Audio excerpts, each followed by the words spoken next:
For example, if you have people over or you need to be with your family taking care of somebody, probably not a good idea to attend today's session as well. Cameras will need to stay on for most of the session, and you will also need to be concentrating with everything, in your spirit and mind, because this is a very new concept.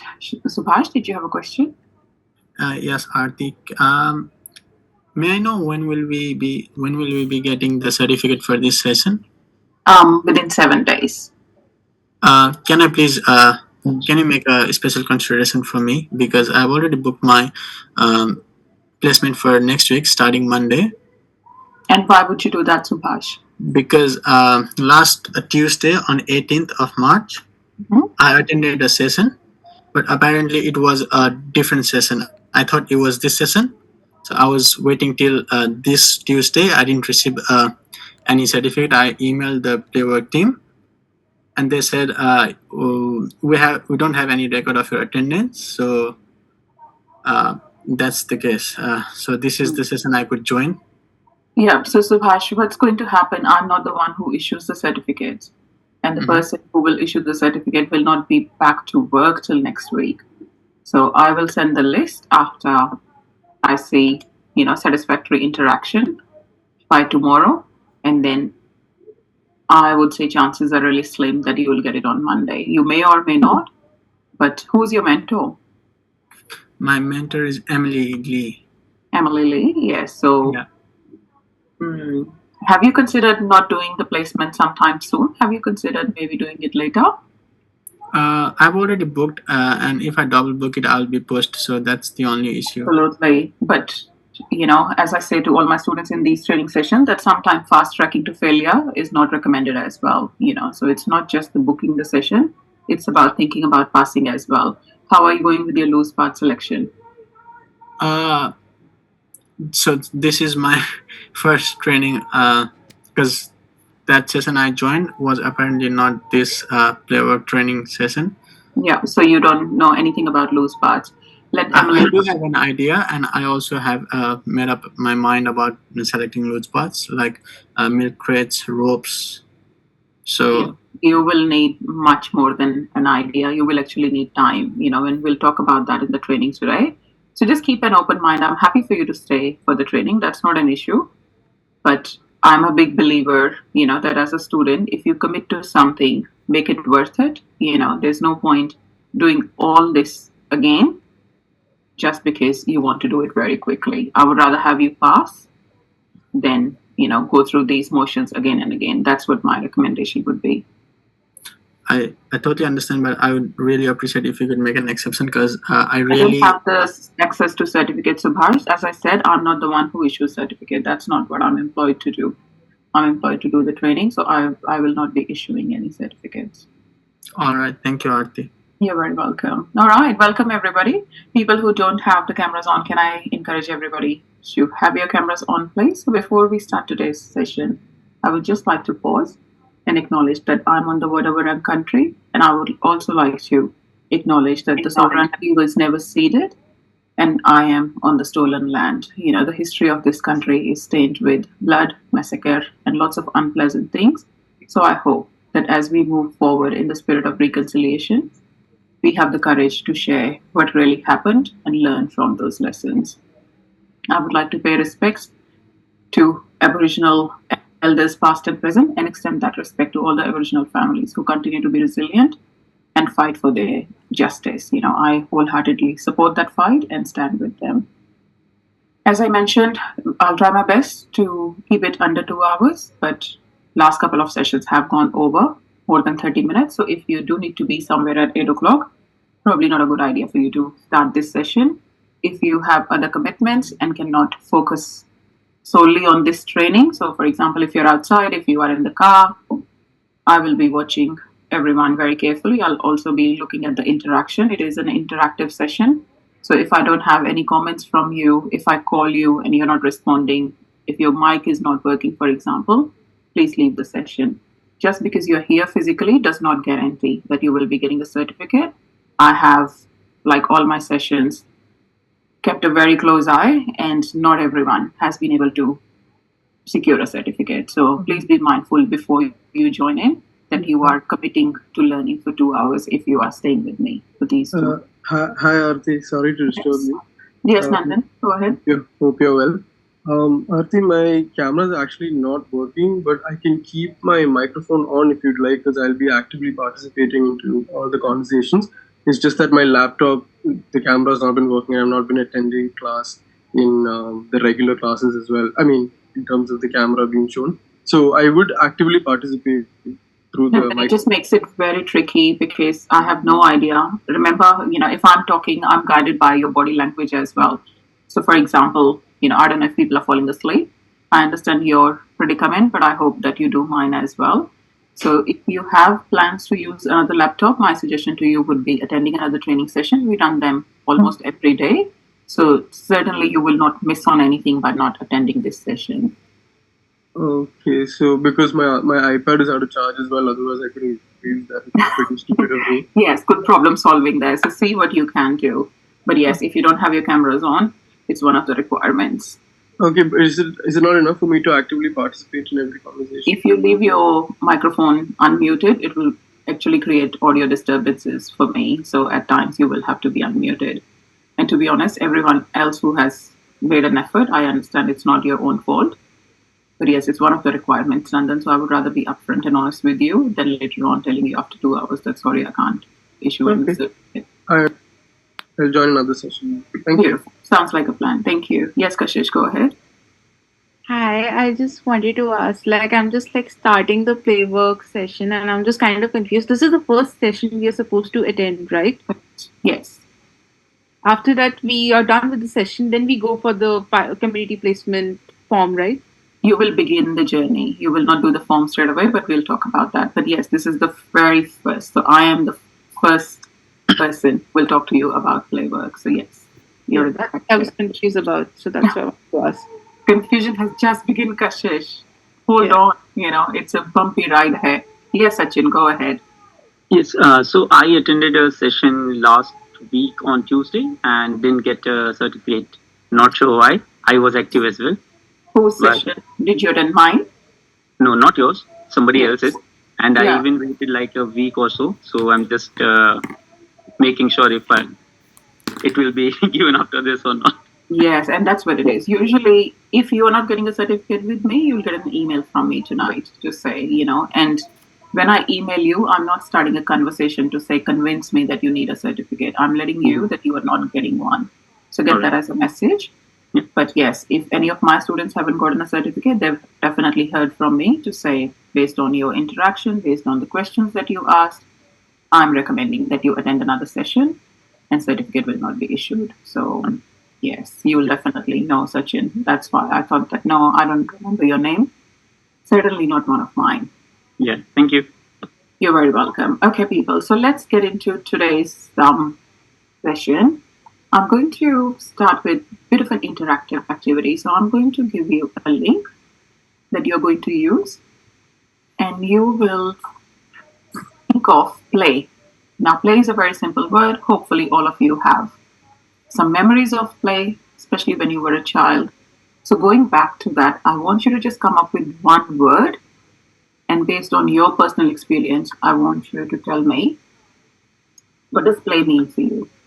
So this is not to impress me. This is not to sort of say that big words. Very simple. For example, people have chosen fun. People have chosen enjoyment in the past. So come up with one word that really resonates with you when you think of the word play. The link is in the chat. If everyone can jump in, please, I'll be able to see the results on my screen here. And I will tell you the top 4 words that are coming up for us in the word cloud.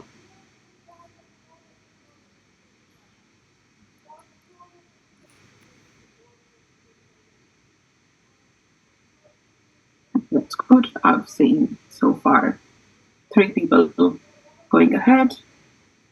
So freedom, fun, teamwork. Freedom is leading at this stage. That's great. Singing. Beautiful. 10 people are typing, even though there are 33 of you here. So I will be checking. Yep. Enjoyment. I'll submit it again. Fun is leading. Creative, adventurous, that's great. Social interaction. Fabulous, that's great. Yep, last couple of minutes. Make sure that you are putting it in.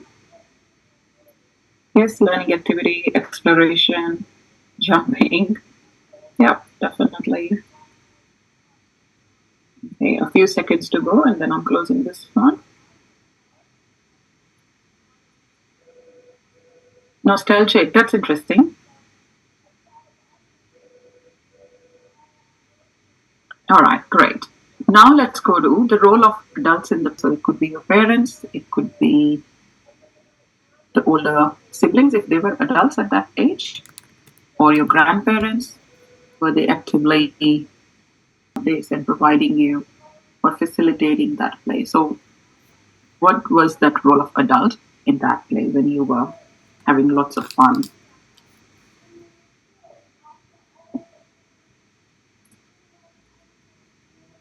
Yeah, so far it's 50-50. No one has chosen option 1, which is interesting. So safety is a big one. 53 of you are saying that risk taking can be dangerous for children. And then a few of you are saying that sometimes adults don't interfere with play. Okay, now it's around 68 of you who are saying that.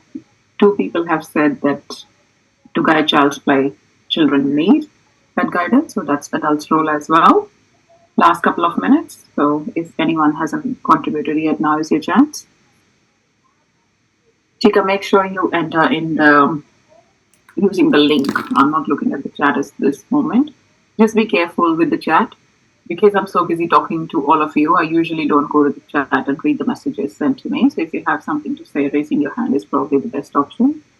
Also note that I'm just recovering from the flu and sore throat, so here and there I might just go for trying to catch my breath. All right, lovely. I'll close this one. And now the last one, I really want you to think about the education. So not so much about your own families, but based on the experiences of friends, maybe the things that you've heard in the media, really come to think of when you think of educators, what is true? So I've mentioned 2 things here.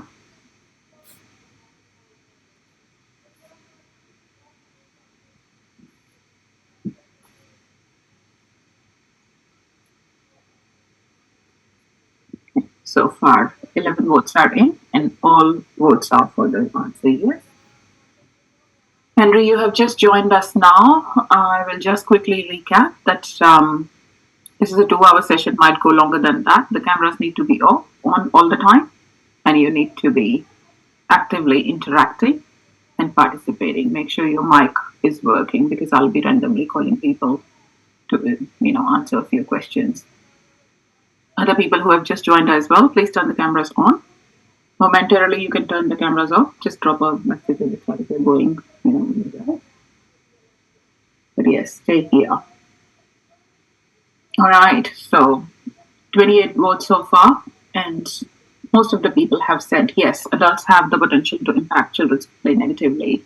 Tanya, what did you choose? Did you choose yes or no? I chose yes. Tell me why.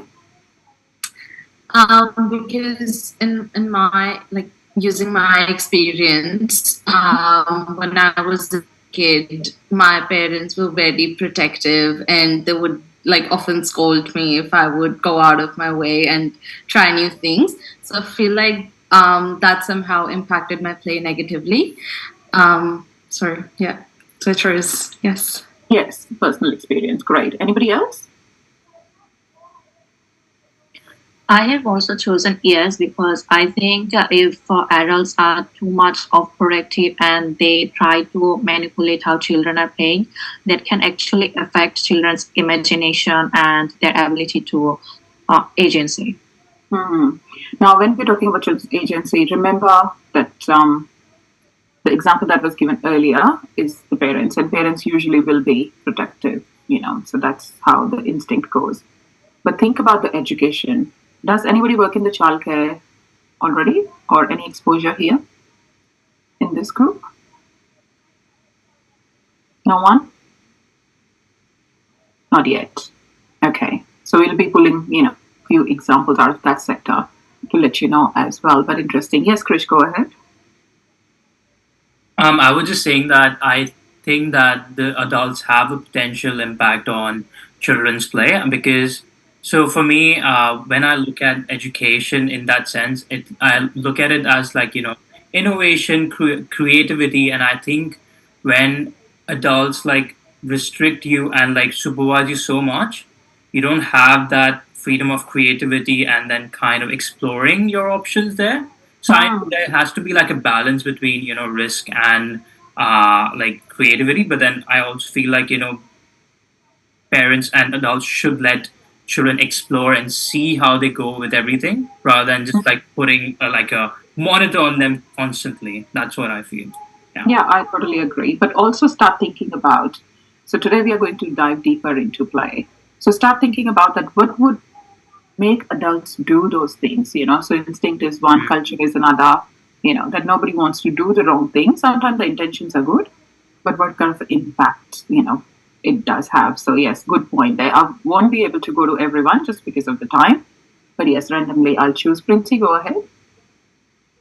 Yeah, even I chose yes, because for me personally, like I agree with Krish's point as well, because I feel like if parents are constantly like supervising you, and of course they want the best for you and like not let any sort of harm effect happen to their child, but then at the same time I feel like it hampers the child's thinking. Like they can never think out of the box. Like they just think whatever is told by the parents, and they'll believe that. So yeah, that's what I clip the wings and then you sort of wonder why don't they fly. Yes. Anybody who disagrees with this idea? Anybody who has anything? Oh, I choose yes, because I feel like the adults can always crack the hull or crack when the children are playing something like. I think this situation can reduce the confidence and I think it's really bad for the children's self-expression. Yeah.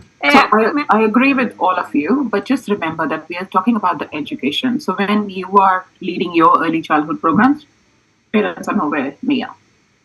So you are the people in the driving seat. Yes. So you are the people,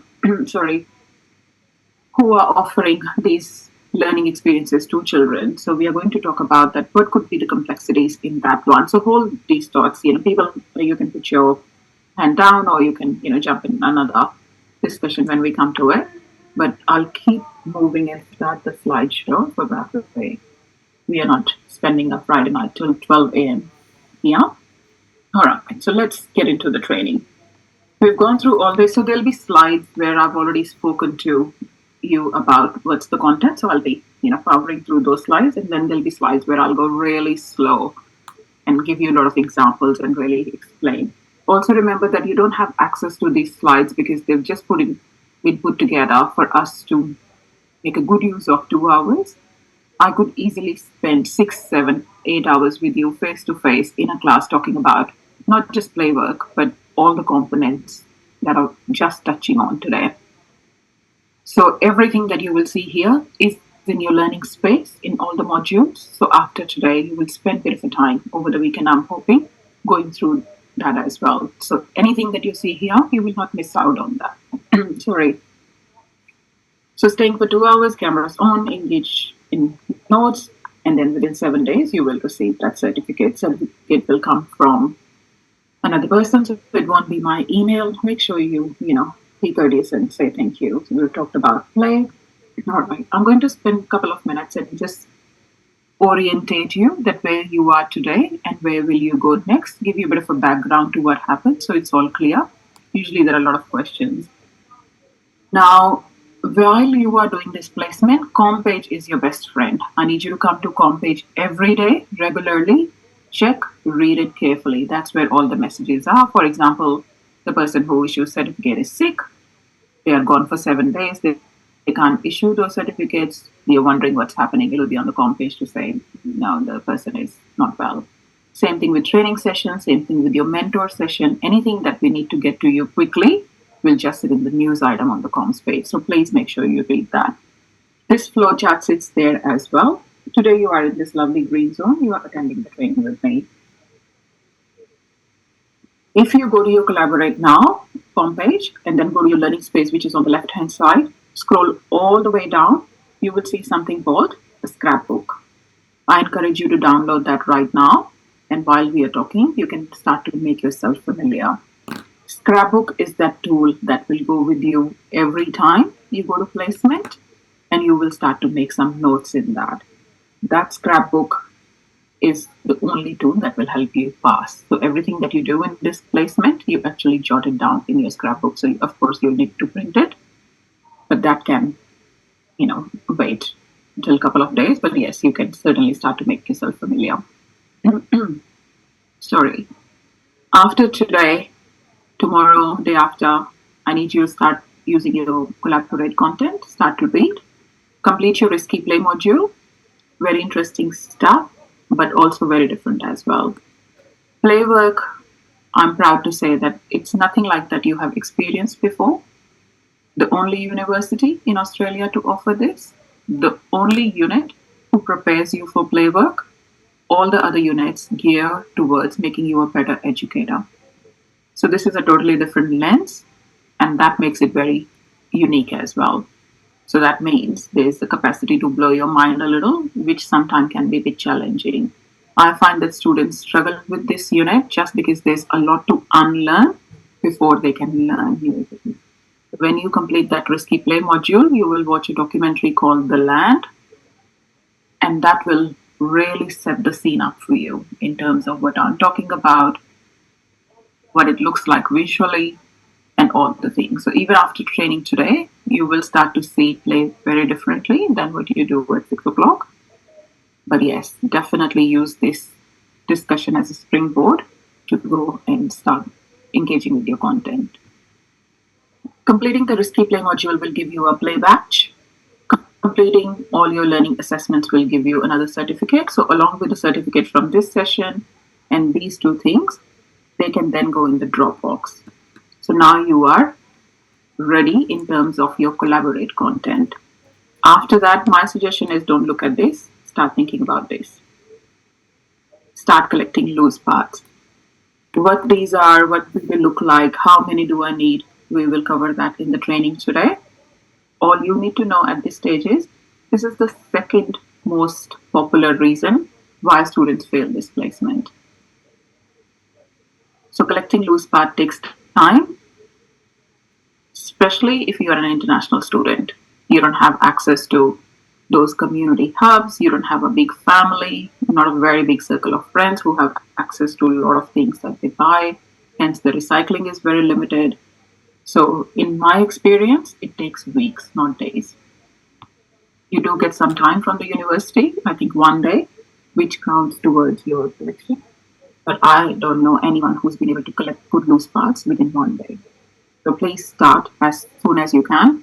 I would think from this weekend. And that's why we don't encourage you to book your sessions very quickly, because without loose parts, you will fail. And loose part collection itself is a bit of a challenge, which will take some time.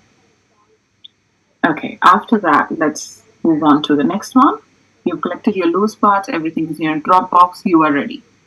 Now you jump on comms page and you scan the QR code and you book your first session.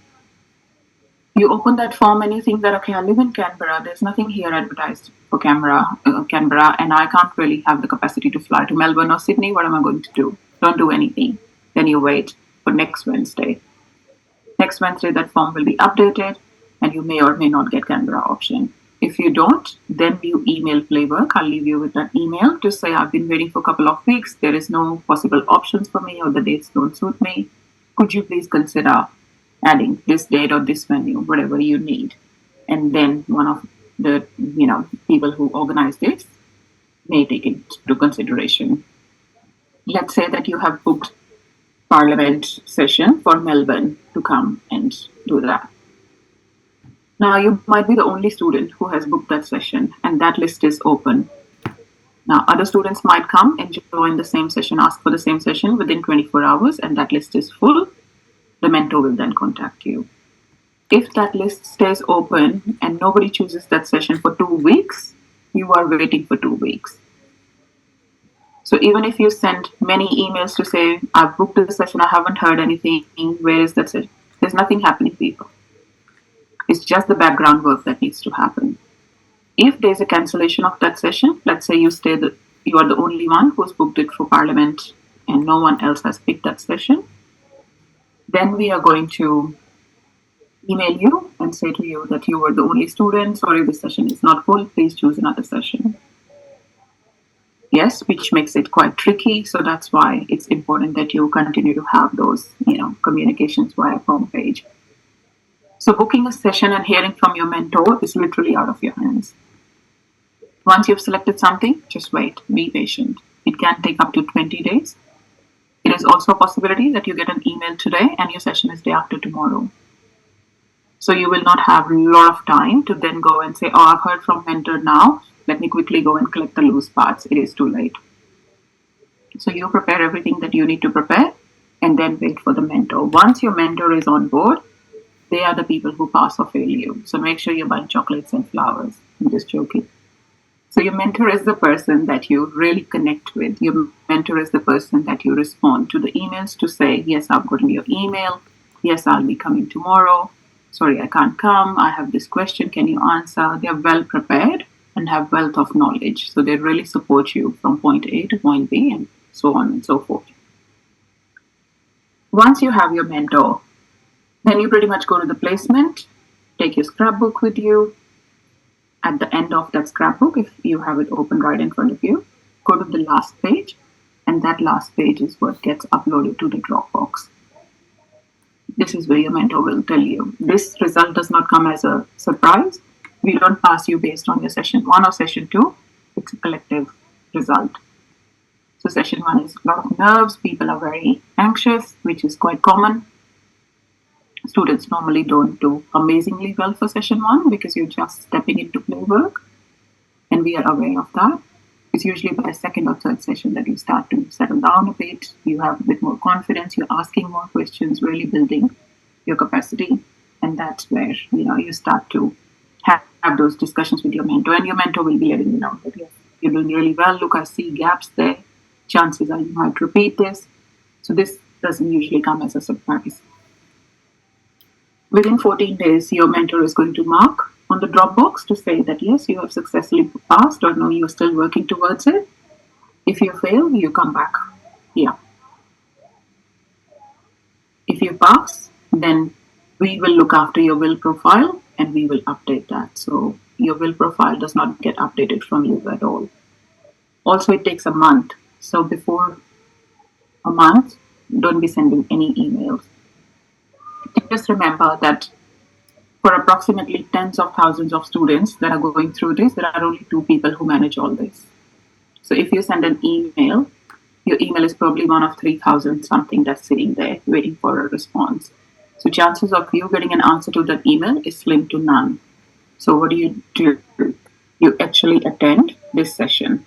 So this happens every Tuesday, and it's overseen by Judd, who oversees everything about play work. So if you really need a question answered, just go and have a conversation. Again, just like all of us, she gets sick as well. If she cancels her session, she'll put it in the comment page on the news. So make sure you're reading that. So sending an email is the last priority. I have told everyone in every training session that I'm not your primary contact. I have absolutely no idea who your mentor will be when they'll contact you, where to go. So there's no point emailing me as well. I'm not your primary contact for anything. All right, I skipped a couple of slides, so I'll go back here. Comms page, we've talked about that regularly you will be reading that. It takes you through everything. Depending on how much time we have, I'll try and cover all the bases. But if you ever miss anything, you're more than welcome to go back there. This is what your scrapbook looks like. If people don't have access to that now, I really suggest that you jump in and have a look. You can try and put my name here and check the date. As I said, it's not a guarantee that you will get a certificate, so you might have 2 here eventually. But yes, I'll be letting you know by tonight if that's the case and you're not getting one. Shushma, I can't see your cameras I know you did send me a message to say, is the video working? Sadly, it's not working. So I need you to address that or attend another session, please. Risky Play module, this is just an example what that looks like. So definitely have a look where to go. All of you should have access to this. This is not something that you just click while you're watching something interesting on the TV. You will fail. This is very, very different from what you have studied. It has different aspects that you need to understand. So please show the sincerity and the respect this unit needs. It can really challenge you. All right, let's start to talk about play work. So if you look at the word play work, it's an oxymoron, isn't it? Play, something very joyous, a lot of fun, and then you add the word work, which is everything opposite to that, fun and joy. So putting together, what does play work mean? So play worker is what your job title is going to be for this placement. So you're not going to be an educator anymore. You're going to be somebody who works in a play working manner, or you are actually going to call yourself a play worker. Penny Wilson, her book Play Work Primer, you will have that in your resources. Read that book. It's an easy read. It's a fantastic read. Are people making notes? Or yes, I can see some of you writing. Other than that, you just think it's an interesting sermon that I'm delivering. Please make notes. You will need that. So Penny Wilson's book, The Play Work Primer, Penny talks about that how a doctor sees a child from the lens of medicine. Yes, you're with me? The teacher sees a child with the lens of education. And play worker sees the child from lens of play. And for this placement, you're not the teacher. And sometimes that itself can be challenging because every unit that you have been studying has been helping you to get to that learning part, interaction part, how to make good use of children's time. And in this unit, this placement, we are actually saying, let the children play, full stop. So that can be quite tricky. So how did play work originate? So after World War II, scholars actually noticed that children were playing in the decimated sites quite happily. These sites were not considered child-friendly by no means. So Lady Ellen of Hertwood, she brought these ideas back to UK and she called them adventure playgrounds, where things are put together that are not traditionally, considered child-friendly, and children are given that freedom to explore how much. There's a rich history of play work in Australia as well. I could do 2 hours just on this. So really encourage you to, deep dive here and learn as much as you can. Now, today we are going to learn about the theoretical underpinnings of play work. What does it mean for us to understand play? What is play work? Write this down, please. This is your first mantra. So every time when I ask you, is it play? You're going to have this parameter. So play is only play if it's freely chosen, number one. Personally driven, second. And the third one is it has to be intrinsically motivated. The individual who's playing will show you all three. So play is not play. If I say to Rafia and I say, okay, Rafia, here is the iPad. If you keep playing for half an hour without making noise, I'll buy you McDonald's. Yes? So that reward system is not play because you can see that motivation has actually come from McDonald's and it's not coming from within that child. Same thing with playing with siblings. Here is do this and then you will get that. So that's true for educators, that's true for parents. So that is not play. So for play to be considered real play, it has to be freely chosen, personally driven, and intrinsically motivated. Highlight it, underline it. We will be coming back to this again and again. This is your first basic thing. Second one is, highly technical. So just read it and don't worry too much about it. I'll come back to that one.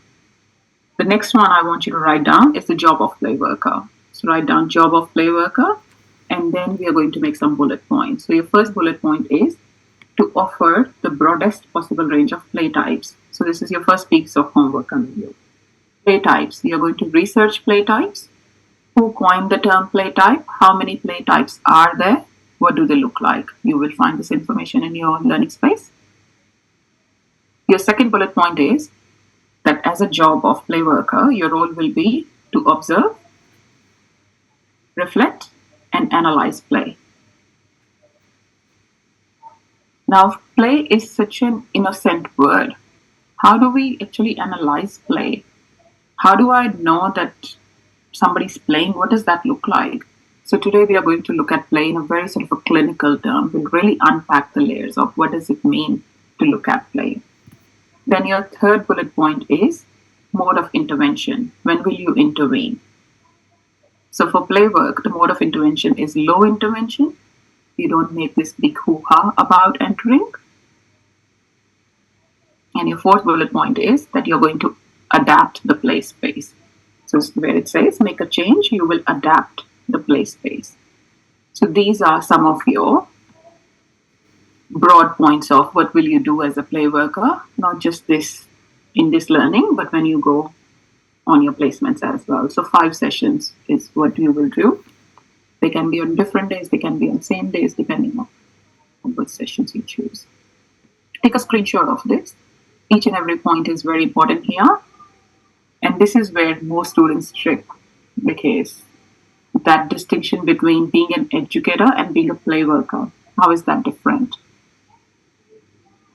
Being an educator, you will support a lot of learning. You will say, oh, look, yes, it's 1 and 2. And what comes after 2? 3. As a play worker, you will not do any of that. You will actually take 5 steps back, and you will already have that understanding that when children are playing, they're already learning. There is no value in me teaching that 2 to 3. If the child is interested, they will very much learn. So all the discussion that we had in the beginning about adults hovering around and saying, do this, do that, we are going to pull back this time as a play worker.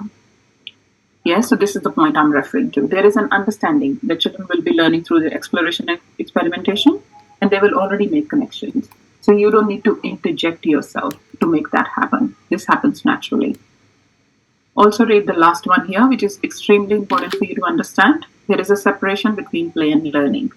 Play for play's sake. Write that down in your notebooks.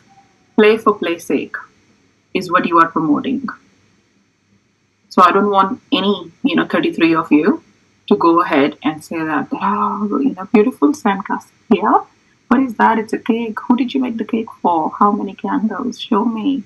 This is how we build connections, right? This is how we connect to anyone, especially children. Resist that urge.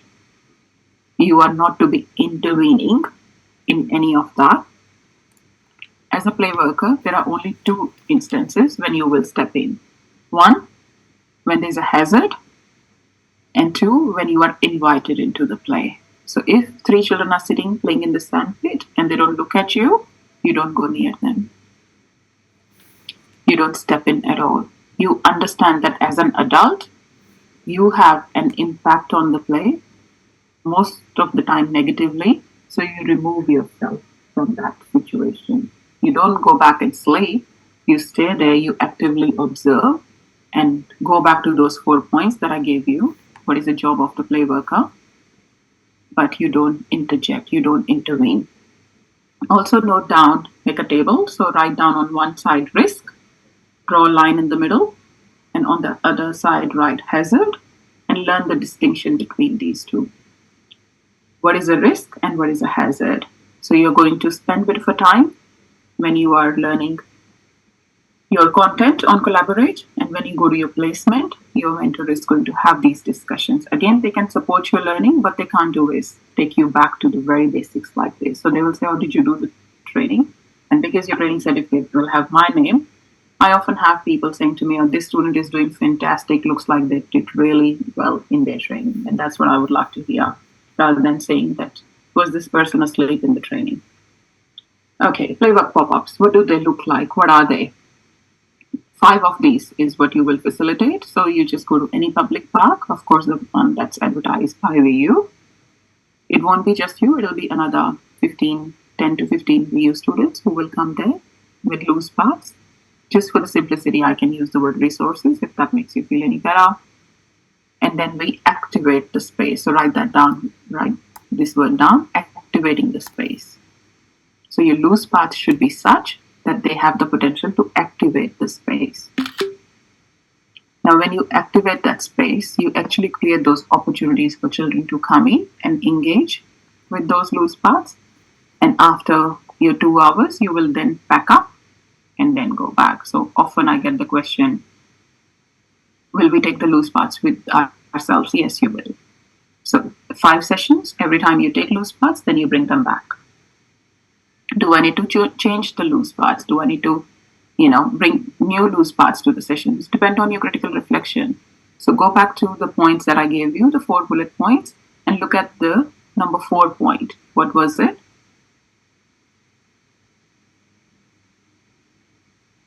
Adapting to the change. Adapt to the play space. Adapt the play space. Yes. Thank you, Saman. Yes. So adapting the play space. So that means you will have to see. I took 2 tires and I saw that 5 children were fighting for those 2 tires. I do have another 3 sitting in my garage, so maybe I should have taken those as well. So for the next session, I'm going to take those 2. I took only 1 milk crate. I'm coming to you. I only took 1 milk crate, but everybody was fighting for it again. Or I took these pine cones, but nobody knew what to do. So as a play worker, do I remove that resource, or do I actually believe in this resource and I offer it again and see what happens? So that curiosity, that critical reflection is going to be your best friend for this placement. Also remember that as a play worker, you're not observing children. That's the biggest trap there is. You are observing play. Children are bringing play to you just because they are experts in play, not you as an adult. So children are bringing play, you are the one who are observing play. So hence we don't click photos of children, we click photos of play. So you will click photos of the setup, so to speak, before children come and do whatever they need to do. Once they leave, then you'll click the photos. There will not be any photos of the children. So something like this, then a child came, picked up a cup, and they had very good motor skills. And then they were counting 1 to 5. And then they smiled, that showed me they're very confident and competent, is actually all wrong. Because what you're doing is actually writing a learning story.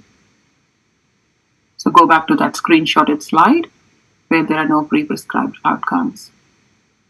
So you are not judging children whatsoever, and that can be hard. Go on, Anika. I just want to ask how many loose parts we need to take to the place, like as much as possible? Yeah, we'll come back to that. So loose part questions, just hold on to those. We'll cover the whole. Yeah, all good. Thank you. All right, so let's go on the Instagram. Now, Instagram handle is this. If you want to be visually guided by how many loose parts, what kind of loose parts, this is a good picture for you to look at. The bigger the better with loose parts, the more the merrier with loose parts. So definitely think of those. This is an actual photo from our sites. So with this.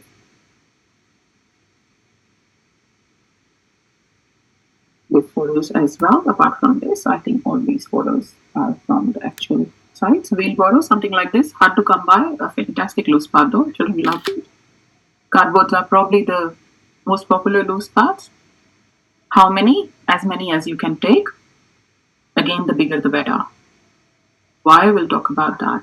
Now, if you're taking 10 to 15 cardboards, they take time to collect. Nobody has so many cardboards until you've just recently moved house. Sitting in their backyard, just ready to go. Look at this.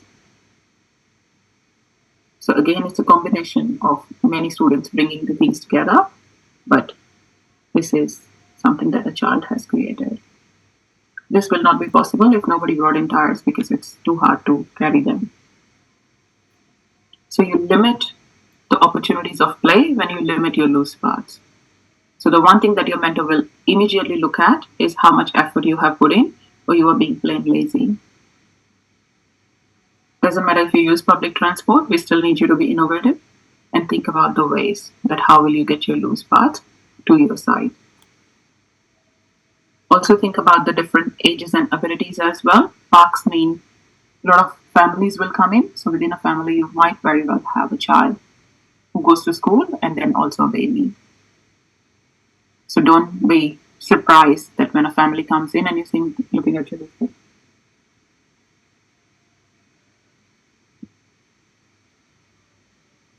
Artie, we can't hear you actually. Yes. Nobody can hear me? Yeah, Yeah, now we now can we are hear all you. okay. Hear you for a minute. Like in between.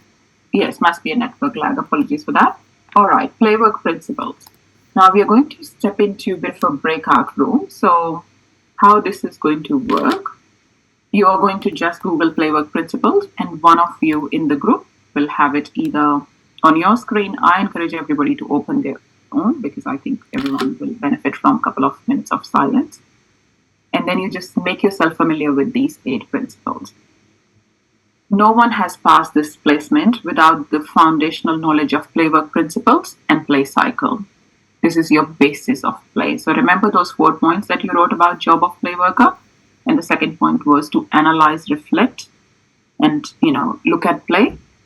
That's what we are doing. So what are the playwork principles? What does it mean to play? So our mantra is very much here.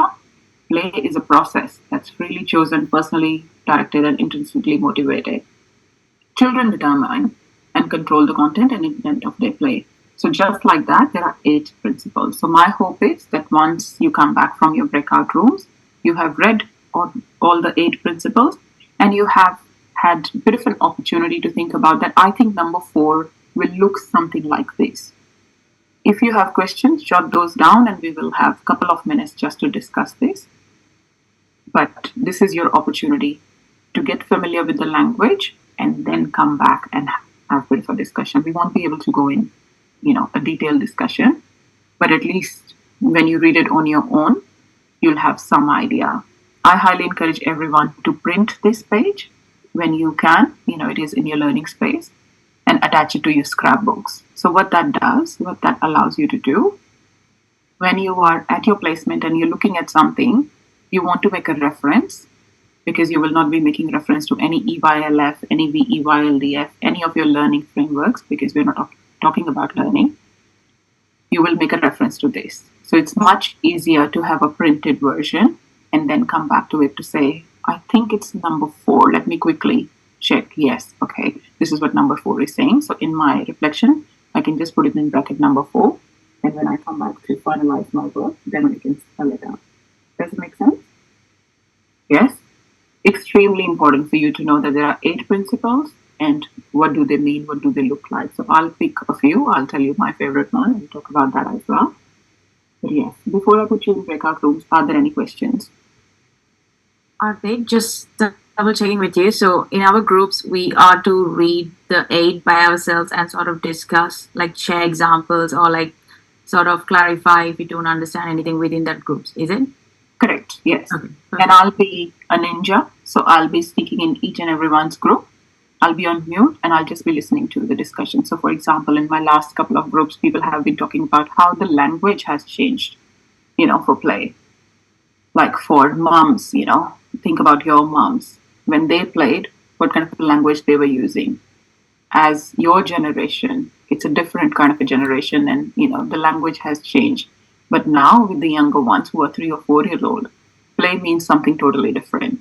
So how that concept, that language has, I don't know if we can use the word evolved, but has different meaning as well. The things that did not exist before, they exist now. For example, drones, So when you're playing with the technology, like what does that look like?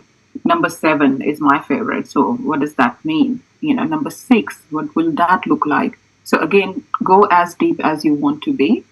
But my hope is that when you leave this training session, that with playwork principles, you can definitely feel confident that I'm aware what those 8 principles are and I have some idea about the implication. You will not be expert in playwork when you finish this training, but I'm hoping that you understand that what are the foundational theoretical key points that you need to go back when you're doing your learning in terms of the engagement with collaborate space. Does it make sense? All right, beautiful.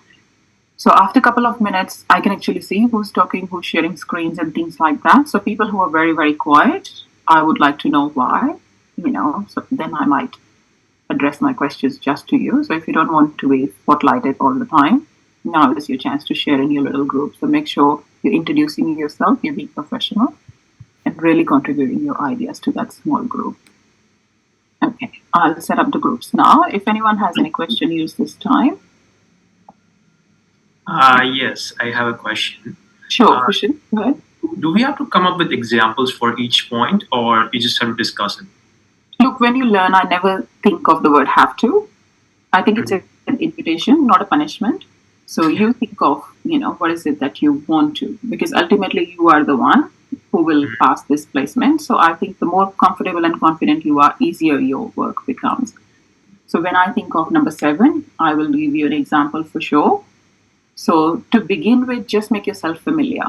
It might be easier if everybody shares example, and I think that I'm a visual learner.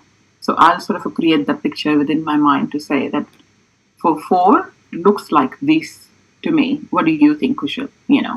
So that sort of allows that other person to share. So whatever is comfortable with, for you, do that.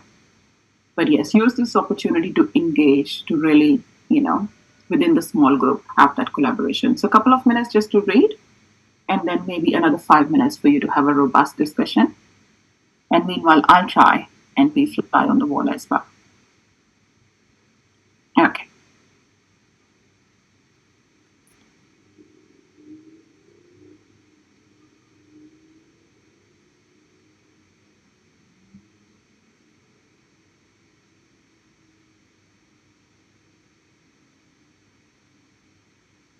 Hi everyone. Hi, I'm Tapishi. Hello, I'm Amrit. I'm Kwa. Hi, I'm Kashish. So what we're gonna do now, we will discuss about the principles. Yeah.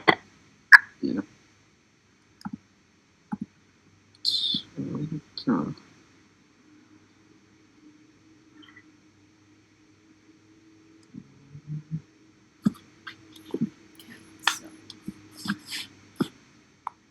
You want me to share those principles so we can discuss together? Yeah. Let's do it.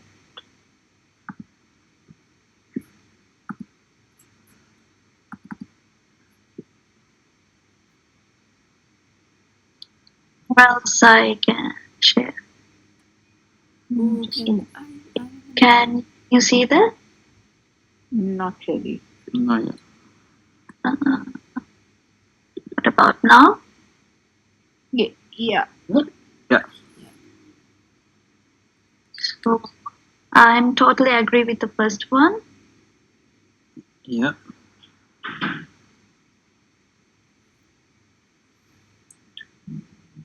Because I think every one of us like to play. Still, even though we are adults now, every one of us like to play, not only children. As it says in the first principle, isn't it? I personally agree the 4th one, that for the play workers, because when we were doing ECE 609 and when we did Montasi, and Montasi always said in her readings that you need to give children freedom, but you need to have that environment and a little safe environment for them. But when she says about this little safe environment and little intervention, she doesn't say it's like you have to like helicopter them or you have to like put them in a very overprotective blanket. You're just there to guide them. Her meaning is guidance, not the meaning that you have to like being helicopter, you have to be safe. She doesn't say that. So that's what I can feel like connected to the 4th one, because when I was reading Montessori, I really liked her approach much. And when I talk about my personal experience also, when I was a child, like culturally it could be different for people also. I was a child, I grew up in a place where we used to have like a strict environment where you have to go to school and you have like a play period, you can just go swings and stuff, but you have a teacher who's like keeping an eye on you, which I'm like, he's keeping an eye and he's like, if you don't want to do it, don't do it. Like some things, like if a child wants to play with the sand, I as a childhood was not encouraged to do that because it was like, it's so dirty, you don't touch it. It bothers the child. Yeah, what Yeah, if someone happens? is always observe and then intervene them. Yeah, because the thing is like the idea in freedom kind of it's not there, and it also has like when we think about like Australia is a multicultural country. So we have to think about the cultural aspect also, and then we have to unbreak that aspects for them to be involved, to be like in this like peaceful environment, and then they can explore and fly their wings. That's what I feel. So with the second one, yeah, like it mentions, like the play should be free and like chosen by the children themselves. They should be like interested in the play rather than someone like directing them to something. Yeah, and I also think they should have like a um, choice in like what to play, what to do that particular moment, and what kind of play that they wanna do. And like example would be like giving them like different choices, and whether that be to play with a blocks or something, or maybe like a pretend play, so they can make their own choice and engage in the play, and they're personally interested in the play rather than it being directed by someone else. I also agree with number 8 as well, because it says playworkers choose an intervention style that enables children and young people to extend their plays, because different from child to child, the plays that they need that they like is different. So some one child will be like to sing, another one can like to dance. So as the adults and the educators, as the parents, we all should allow children to perform what they like, not to intervene, and we should not uh, like force them to do what we like. We should always Yeah. give them the freedom. Yeah, like Yeah. some families for references who go with this like notion that if like I'm a doctor, I want my child to be doctor. So very young age they make them to like go into like this and go into like that. I can Yeah. say from personal experience that we are two sisters, Yeah. elder sister and my younger sister. My father is a doctor. My father always wanted her to be doctor. He went with the part with me, but she didn't went for it because she went for a medical school in a year, got super depressed, came back because that is what she didn't want to do. See that perspective, they made me do what I want to do. I would say like it is not that parents should realize that children are like unique. Every individual is unique. Every Yes. individual has some talents and some not. We are going into this very toxic world of competition, which is Yeah. really sad because of the competition and with the quest to fight, in quest to run, we are actually creating a toxic environment for the children also, which is very pressured for them. So being with little intervention is what we actually need, not like super intervention. So I kind of agree with the eighth point as well. Yes, sometimes when the adults force the children, they can be mentally break down as well. So as you said, the example from your childhood. So yeah, that's true. But are we discussing about play worker or parents? This is the same or different? We're So play discussing workers is not parents, right?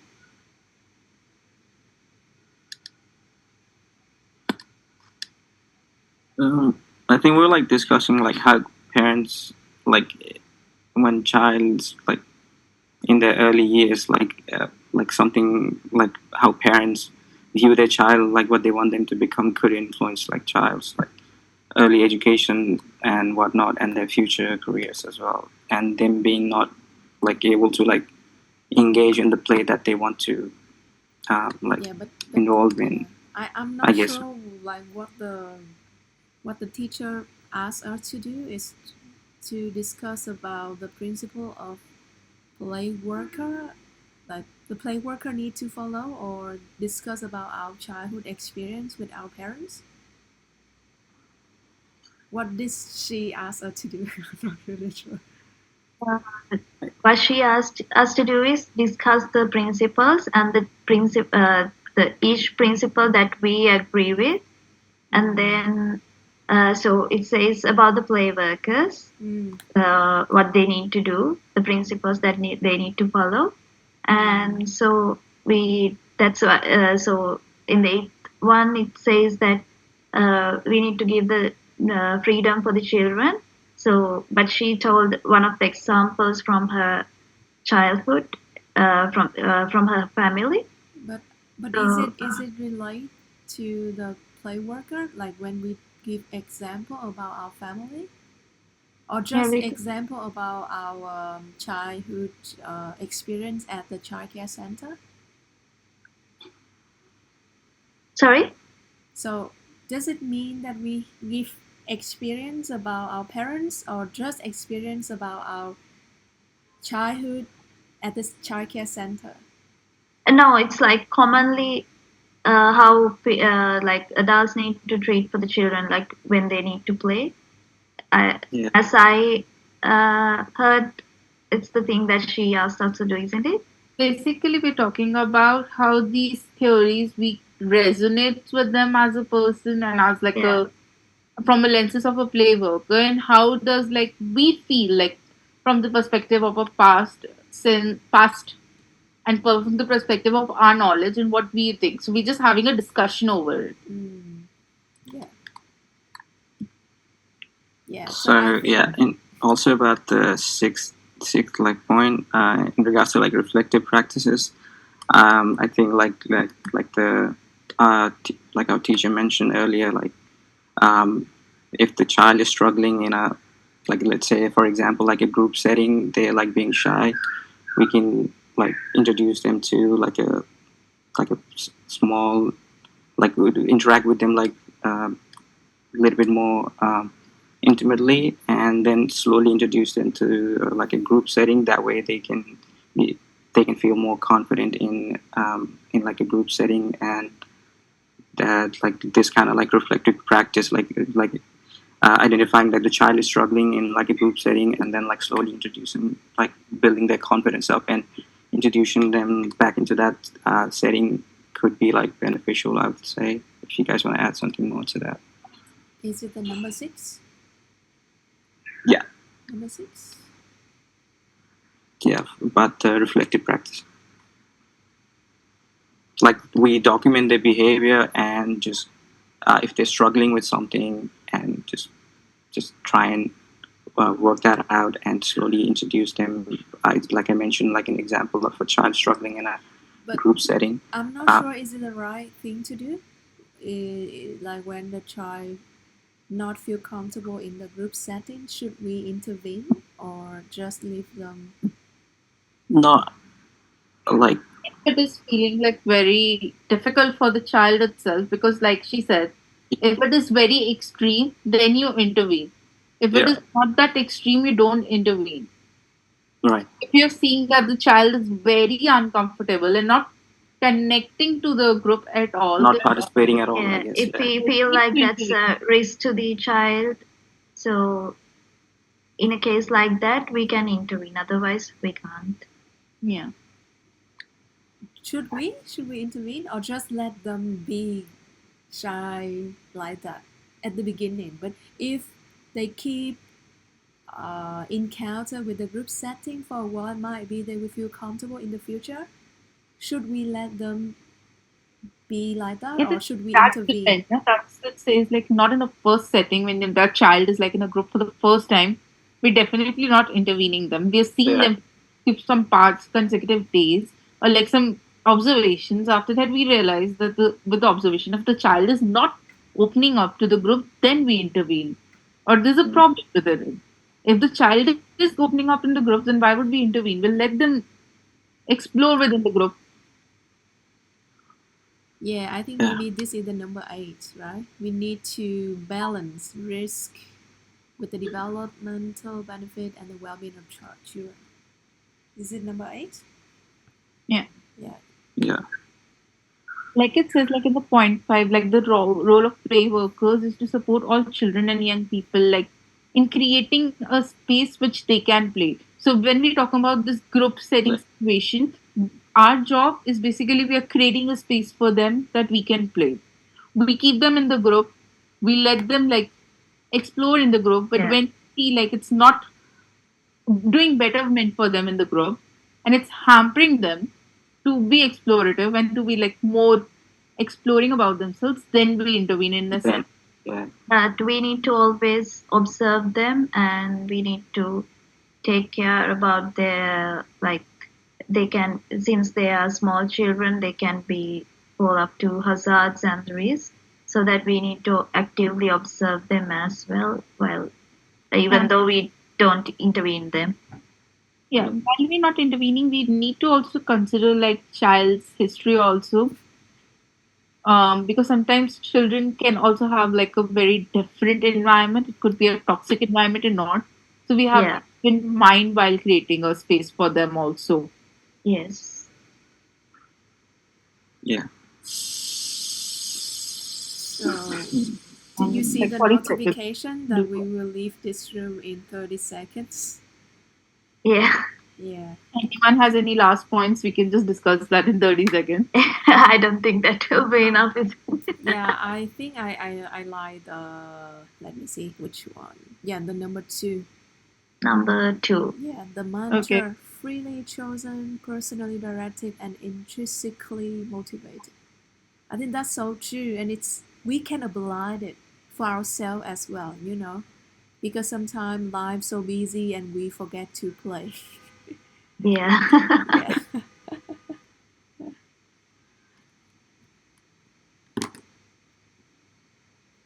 Things on them, rather learn their language and try to like understand their cues of what they really want to do or what the situation, what the problem they're facing is at the moment. So we were working on that to understand. Yeah. Yes, it's a very common trap for us adults that we always sort of want to rescue, so be it in terms of the physical safety or sometimes even the emotional safety. How many of you, if you especially have access to children, you might have on your own, but you might be an auntie or uncle, where it's difficult for you to see a child cry, and as soon as the child cries, you sort of just jump in and you want to rescue without even understanding that what are some of the things that could be happening. Is the child showing that capability that they can come and either express their feelings or that emotional connection? I'm not saying that be cruel and don't support a child. All I'm saying is don't underestimate the intelligence and that strength of the child as well. So there's that balance. If you are looking for validation as an adult, children will always be at the receiving end of everything that you think. You will always know more. You will always know better. And then children will not experience success because you'll always be that more knowledgeable one. So to shift that power balance, you must be very honest with yourself and tell yourself that this is not my space. I'm actually no one here. I'm secondary. So that's why when we go back to that mantra, freely chosen, intrinsically motivated, and personally driven, we always say that it's the child who's in driver's seat, not you. So don't go looking for that validation. The child makes something, the first question that comes to your mind is, tell me, what did you make? But why? Why? Why does the child need to tell you what did they make?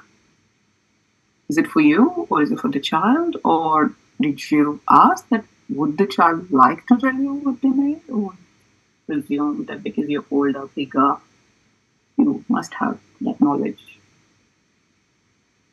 The play work is all about that little boundary that we have, a very sensitive one. So when Penny talks about play worker and she draws the silhouette of the play worker, she uses a dotted frame. So you are almost a person who appears when the child needs you and you disappear when the child doesn't need you. You just fade away in the background. And that can be quite challenging for adults, especially if they're not used to it. Especially if you're a parent, because you are so good at always being there like a rock, just like that. So that disappearing part needs a lot of conscious making choice. And that's where when I said that you will have to unlearn quite a bit before you can learn play work, it's a mind shift. This is not a placement where you just fake and pretend. You will really have to ask yourself, where do I sit with play work? This is a placement where you bring the whole of yourself, not just parts, to say that I think I believe in play work, but I do have a problem when the child is climbing a tree. How high in the tree will be determined by me. That is not play work.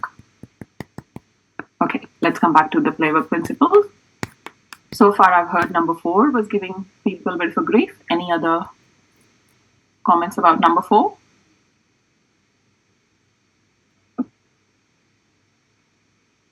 I feel like number 4 and number 8 are kind of like a very thin line difference.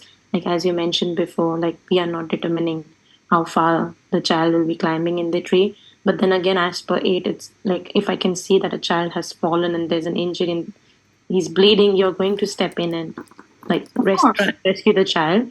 But then again, with number 4, like yes, you're going to sit back, observe, and let them do whatever they want. So I feel like they go hand in hand, and it's very important to like have a good balance between like when practicing both of those principles. Absolutely, you're on the point there, Fritzy. So that was very good observation.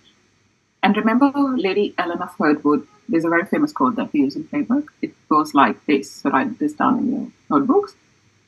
Broken arm is better than broken spirit. So what we're trying to say is that there will be broken arms. Playwork is not playwork if there is no risk. Playwork is not playwork if you're playing it safe. So that risk is embedded in everything that we offer at playwork. Because when children have access to freedom, they will push the limits. So that's uncomfortable for us, especially as adults. So think about the best time as a child that you were having. There were no adults. For me, I actually ventured into cooking. Mom wasn't home and I had seen mom cooking so many times, so I thought I'll be fine. So here were my potatoes all washed with water and they went in the oil. Oil splashed into my eyes, skin got burnt. Parents could see that there is this part of the skin missing on the eye. They obviously asked me what happened and I tell them because I knew that this is the part where you don't share. I was switched on enough. I was playing.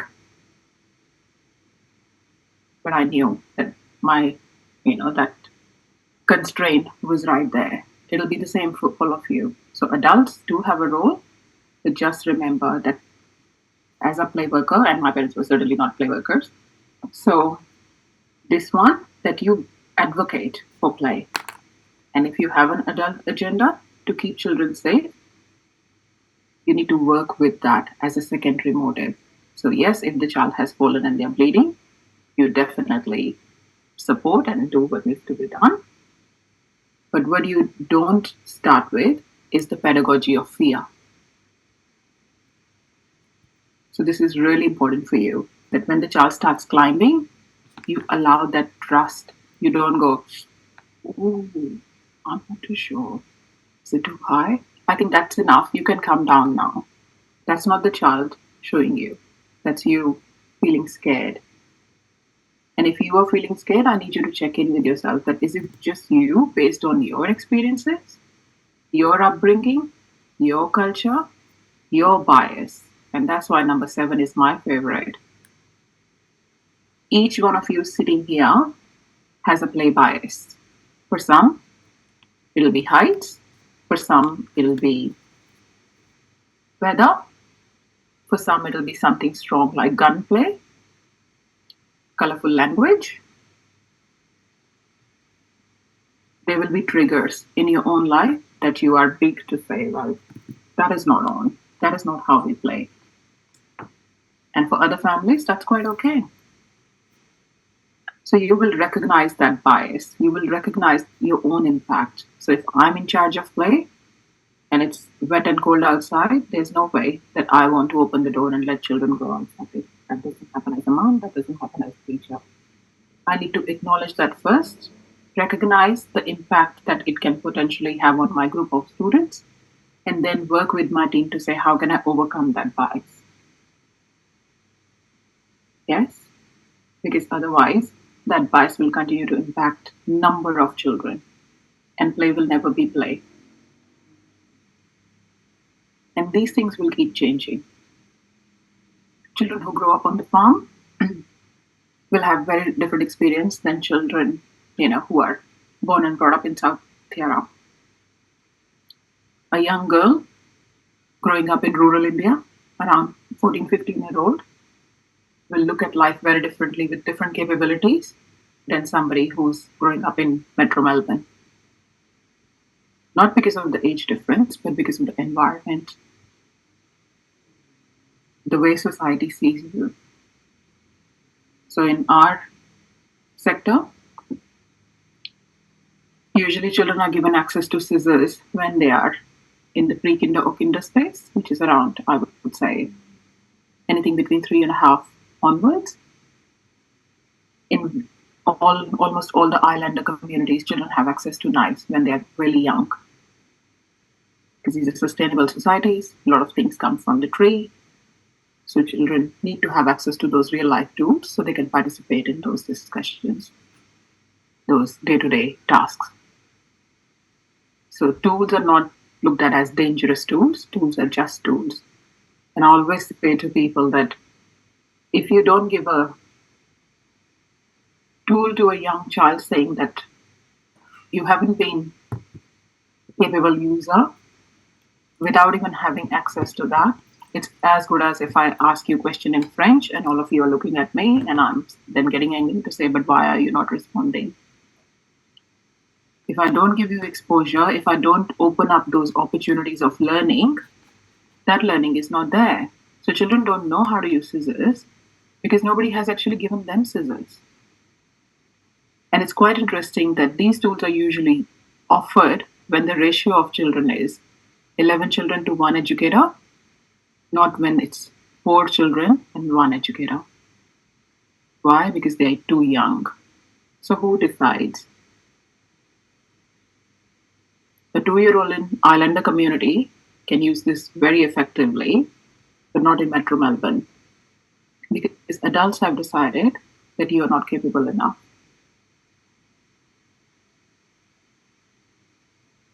So with all these stories, my hope is that as an educator, you reflect on your role and use play work as a tool for that change. Children have right to play. Children don't get to play. Children do not get to play.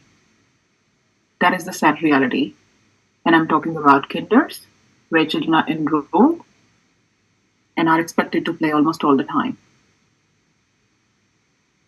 None of you are working in the childcare sector right now. In the last couple of sessions, we've had people, and we were discussing that as a play worker, as an educator, what has been the experience of people, but how long has anyone seen a child engaging in play before educator either says something or invites them or says lunch is here or be careful? Anyone can guess what time I'll be looking at? So how many minutes do you think a play episode would last without any disturbance from the adults? 10 minutes? Close. Oh, okay. 15 minutes? Probably 5 to 6 minutes. So 8 minutes is the highest I've seen in my 30 plus years. Children sometimes can be left there for 9 hours. And I'm talking about education settings where children are just meant to play. 8 minutes. And not for every child. 8 minutes is all they have before somebody says something useless like, be careful. Mm-hmm. Don't do this, don't do that. There's no value. There's not a child when somebody said, be careful, and adults said that, and child said, oh yes, that's a very bad idea, let me be careful. Adults say that, so when the child does fall, then you say, what did I say to you? Did I not say be careful? So again, that validation comes along, doesn't it? That as adults, I want to really cover myself. Believe it or not, when you start your placements, you will see that there will be some poles that will be covered with rubber foam pads. That's the level of trust we have in children, just in case they bump into that pole. So we cover that whole pole. This is the future of play. So play work is a breath of fresh air if you allow it to happen.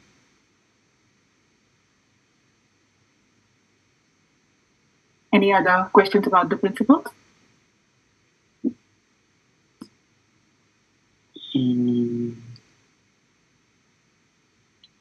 Yes, hi, so go ahead. Oh, yeah. For the principle A, it's talking about to choose an intervention, to extend the play. For this intervention, I have two questions. The first one is what kind of intervention to be specific, and the other thing is to extend the play is to extend the play time or the richness. Extending play will go to the next one, but intervention style for the play work will always be low intervention, high response. So I'll give you a simple example. For example, there are two children who are playing and they're about to use the connecting loose parts, So they have two of the cardboard tubes that they want to join together. They've got the tape happening. So they've got the tape here. Now they're looking for something. What do you think they're looking for? Scissors? Scissors? Yes. So you have noticed as a play worker, because you're actively observing children, you're not falling asleep in the background, that okay, they need scissors. So now your intervention is going to be, you put the scissors right next to them, you appear, scissors go down, and you disappear. You don't stand there to say, sorry, where are the green scissors, people? I had 5 pairs in the morning. What happened? Who took the scissors? What did I say? What is the rule? That intervention has to be almost sneaky, like a ninja. Very low intervention, high response. If you are given a play cue, which we'll talk about, sorry, just give me.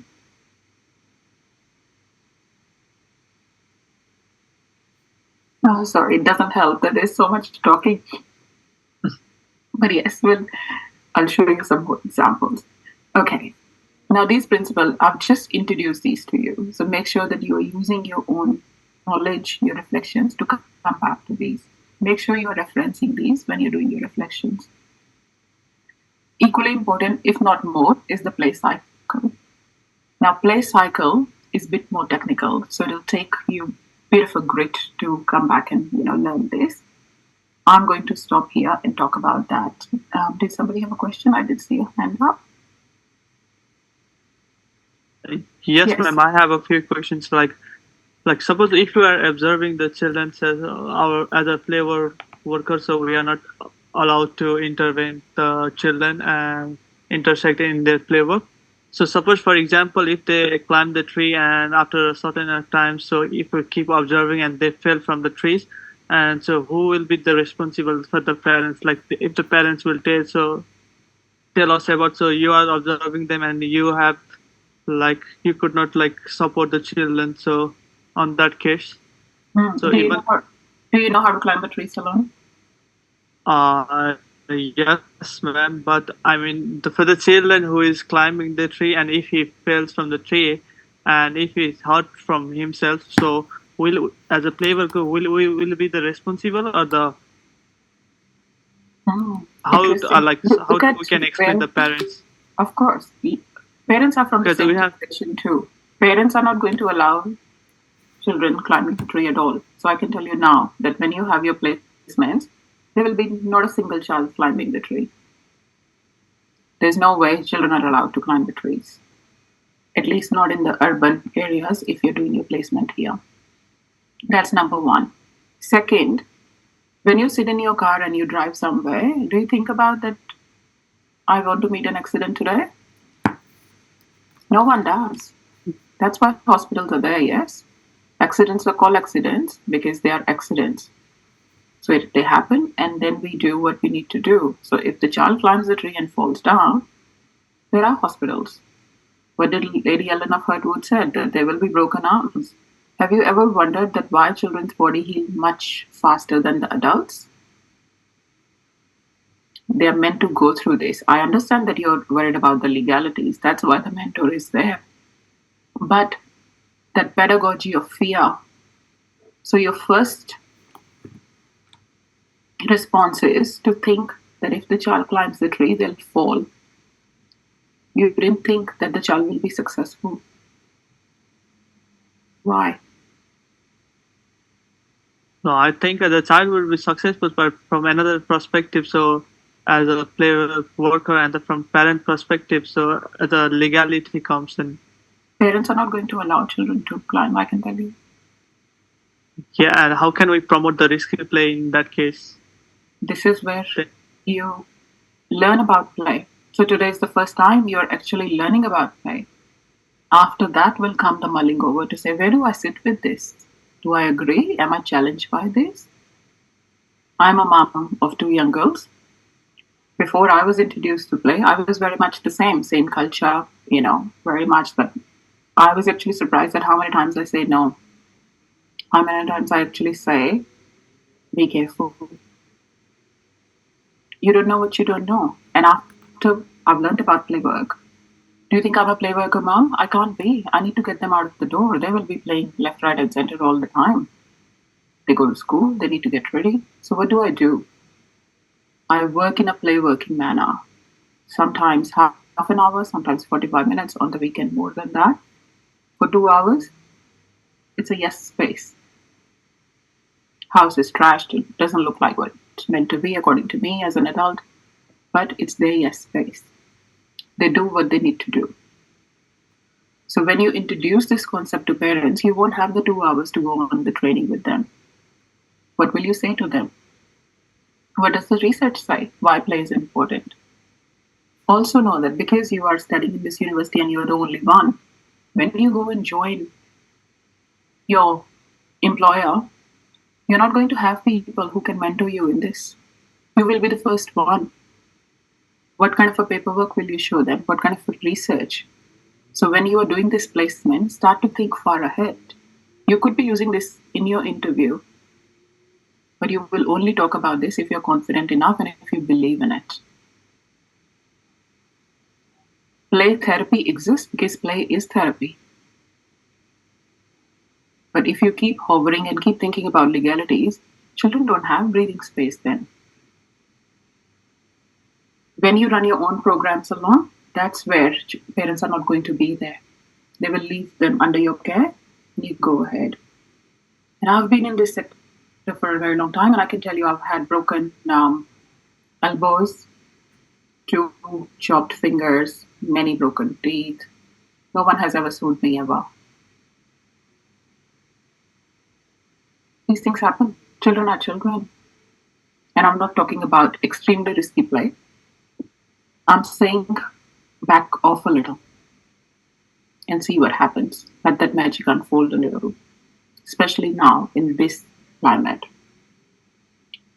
Okay, let's come to Play Cycle. There are heaps of resources on YouTube. There's a wonderful video that will help you, especially if you're a visual learner. I'll be using some of that language today. Play cycle can happen very quickly. So understand the theoretical practice, and when you see it in the real life, try and make those connections. It will also support you immensely if you can pull in your mentor and really have that discussion so you can have a bit of a chat. Rahul, you're still with us? Okay, have a look here. So we start with metalude. Now, metalude is the internal process. Metalude is the brain spark that happens within any individual. I'm not going to say a child because anyone can play. Children are just better at it. So you don't know what metalude is, what does it look like. What you do see is the play cue. It's that first physical demonstration of that invitation that yes, for example, I'm sitting here, I smile. You don't know what made me smile, but you can see that physical smile appear on my face. So that's the cue. Now you could smile back at me. That will be a return. So it's almost like that table tennis, badminton, cue and return. Yes, the child gives a cue. Cue can be given to another child. Cue can be given to you as a play worker. Cue can be given to a parent as an adult. Cue can be given to many people within one setting. When all this is happening, the play is flowing in its organic state. We say it's play flow. So these three very much go together. There's a child, picks up a Lego tray, goes to another child. Another child picks up a Lego piece. They start to play together. They have been playing together for 20 minutes. Yes, you see what's happening here? Now they're sitting next to the window and butterfly comes along. They spot the butterfly, they throw the Lego, they run after the butterfly. It has come to an organic end. And they've started with the new play cue. Butterfly is the cue from the environment. Opposite to annihilation, which is the organic end of play, can be adulteration. As the name suggests, adult comes along, often with good intentions. Could be a parent saying we need to go home. Could be an educator saying be careful. Could be an educator saying pack up. And the play has been stopped. So it hasn't come to an end by the child. Adulteration is what you want to avoid or minimize at least. These are the main ones that we encourage you to know about. I love play frames, but there's no pressure on you to include these in your observations as such. What do they look like? So I'll give you an example of the physical play frame. A lot of people don't allow, Vipin, I'll come to you, I'll just finish this.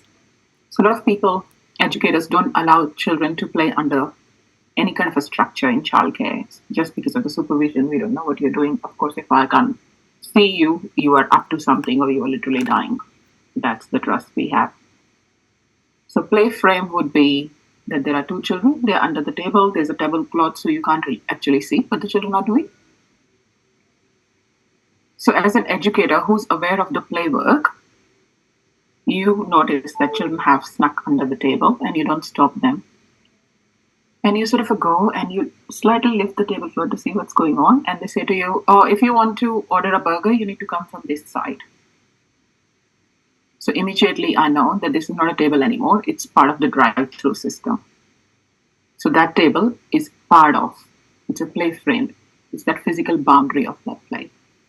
Now, as an educator who's aware of play work, you will not only allow this, you will actually support this, because if 8 children come and sit under that table, it's very squishy now, you will say to them that I'm happy for you to come under the bigger table and continue playing them. If you are an educator who has no idea about this, your usual reaction would be, what is the rule? We sit at the table, not under the table. Come out of here. So that play has been adulterated then and there. Adulteration could also be happening if lunch trolley comes in and you are aware that yes, children need to be fed. This is one of my roles as an educator.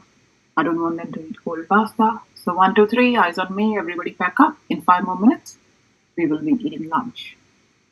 Or after these 2 hours with me today, you have a choice to use your knowledge of play work, stop for a second, have the lunch trolley in the room, and look with your eyes to see which groups are in play flow,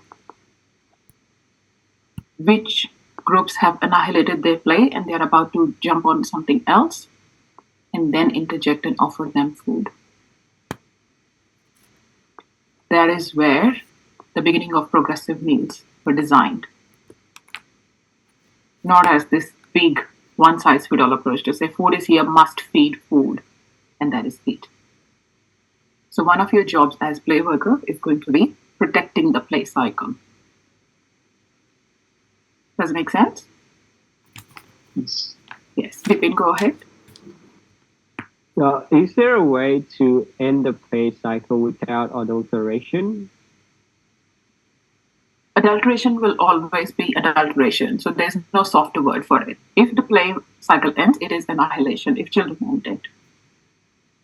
So you can never eliminate that. You can minimize it. Thank you. You're very welcome, Kushal. Yeah, so you mean to say like organically if the child plays, adulteration is not involved, but if we need to stop it or like do anything with it, adulteration is involved. So it is not like a complete part of the cycle, but it's an extra step to the cycle, right? It is part of this. It is part of the play cycle when the play is adulterated. So again, cycle could be just this. Yes, there might not be any, emotional or physical play frame. It could very well just sit at here. They come together for 2 minutes. One child smiles at another one smiles at this. They move over. It's come to an end. So it might not have everything that's happening in here, but what I need you to remember is that adulteration, even though for good intentions, my hope is that you minimize it and you avoid those unnecessary examples of adulteration where it's like feeding the child, the whole group saying something useless like be careful, you will get hurt, don't run. So before you open your mouth, I want you to ask yourself why. Why do I need to say this? Why do I need to adulterate? Why do I need to sit next to the child and ask those probing questions? I want you to see the concept of flow. I want you to notice who is the child who's very good at play cue, giving the play cue, but doesn't know how to do the play return. Who is the child in your groups, in your placement, who's excellent at play return, but is not confident to give play cues ever? Who's the child who gives play cue 25 times again and again, but never gets any play return from anyone? What would that behavior look like? These are all examples of challenging behavior, and that's the only term you will see. This child is very disruptive, has a lot of challenging behavior. It's amazing that how this is so basic of play, and 99% of the educators who will mentor you in your placements will have no idea that this exists. The bullet point that you wrote down, that you will analyze play, this is how you will analyze play. You will look at the child to see who is there, who's doing what, and then go and research that. So the first reflection that you will see in your scrapbooks is 50 to 100 words about play cues. What play cues did you observe today? That's your first placement. So you need to be really good at this. The child is not going to stop and say, Amrit, did you see that was the play cue? You need to be switched on enough to say, what does a play cue look like in reality, so you can quickly jot down the notes. So it's extremely important that you pay attention to the theory so practice becomes easier for you. I'll take some questions. Priya, go ahead. You said we don't need to say anything to the child. So in case if we see a child is in danger when we are going for a placement with our loose parts, so what we have to do at that time, with the child? Why so much fear? What will the child do? What kind of loose parts are you going to take? If the child get hurt with that loose part. Hurt with what? No, Priya. What are you going to take that they will get hurt with? What are you going to take? It's not just a normal question. If No, I'm okay with them normal too. But talk to me. I really want to. What we are going to say the child, if we want to stop, like you said, don't say anything to the child. So how can we interact with the child if we just have to disappear, like you said? Yes, you don't interact with the child. You interact with the child, you fail your placement. Remember the two instances where you will jump in. What are those two examples? What are the two? Hazard or invitation. Hazard and invite. When the child invites you, we have to go. Exactly. When the child is in harm's way, when it's not a risk, when it's a hazard, and that's why you're going to spend a bit of time to learn between that. Is it a risk or is it a hazard? Hammer and nails are not a risk if they know how to use it. You take a big piece of timber and there's a big nail sticking out, that's a hazard because the child did not expect that that nail will be there. Okay. That's where you will need. Do you think it's a good idea to take a first aid kit to these loose part pop-up spaces, people? Yes. Yes, absolutely. Because if you are involving risks, chances are there might be some instances where you may benefit from having a bandit, especially for those parents who will be hovering around. Yes, all the parents will be there, so children will never be left alone with you. But also remember, Priya, if it makes you feel any better, your mentor will be there throughout the sessions. So they will look after the legalities. Kashish, go ahead. I have a question. When you talked about the story about how the child was doing, and then they saw the bird and they annihilated the play, and then they went for the bird. What if the scenario is like a child one is like playing with his hand with another child, but the other child is very much interested in the bird, in a bird, and he wants to see the bird, but the first child is like, no, we're just gonna play it. So that also we don't intervene at all, or just we let them do on it their own, because in that instance, like the second child want to annihilate that play and wants to see something else. But the first child is like creating an environment for him to know we are not doing it, we're just going to do it. So that we don't intervene. Why? What do you have to offer here? What do you want to intervene? Like we can just like somewhere say like let him go. You can continue playing somewhere kind of like that, or we don't do that at all. No, but why, Kashish? Why do you want to do that? Like I said, like the other child feels like he doesn't want to play with the sand anymore. But and you believe that other child doesn't have the capacity to say that? Yeah. What if it doesn't? What if they don't? Do you think helping them is going to give them more opportunity, or do you think allowing the exposure and creating more opportunities will help them more? Yeah, that's what I meant. Yeah. So no, you don't go rescuing children. You allow them to be. You know, the person starts to be mean to this child, you wait and watch to see what's happening. They start to say something and this child's well-being is at risk, you step in because now it's a hazard. They ignore and say, well, you stay put and watch what's happening. You will have to consciously, people, this is what I said to you, that this is not going to come naturally to you. Especially for, our softer people.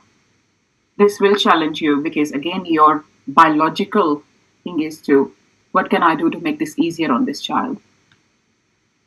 But remember risk. Later on, we are going to read one of the quotations that will allow you to see. The children are okay to cry. They can get frustrated. It's okay that they can be bored. Play work is play work. Let them fly. Yes, Krish.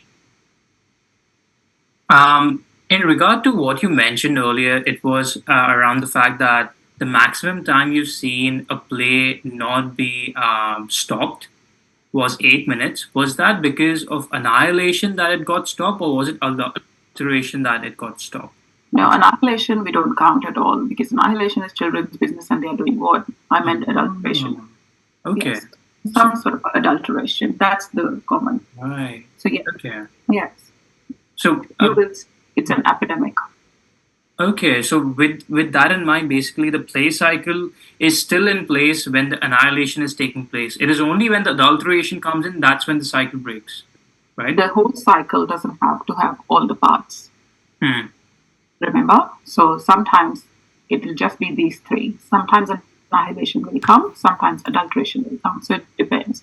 So we will never say to you, okay, give me the whole cycle. We'll talk about, okay, did you observe any play cues, for example? Did you see any play returns? What did they look like? Okay. Will you give it a cue?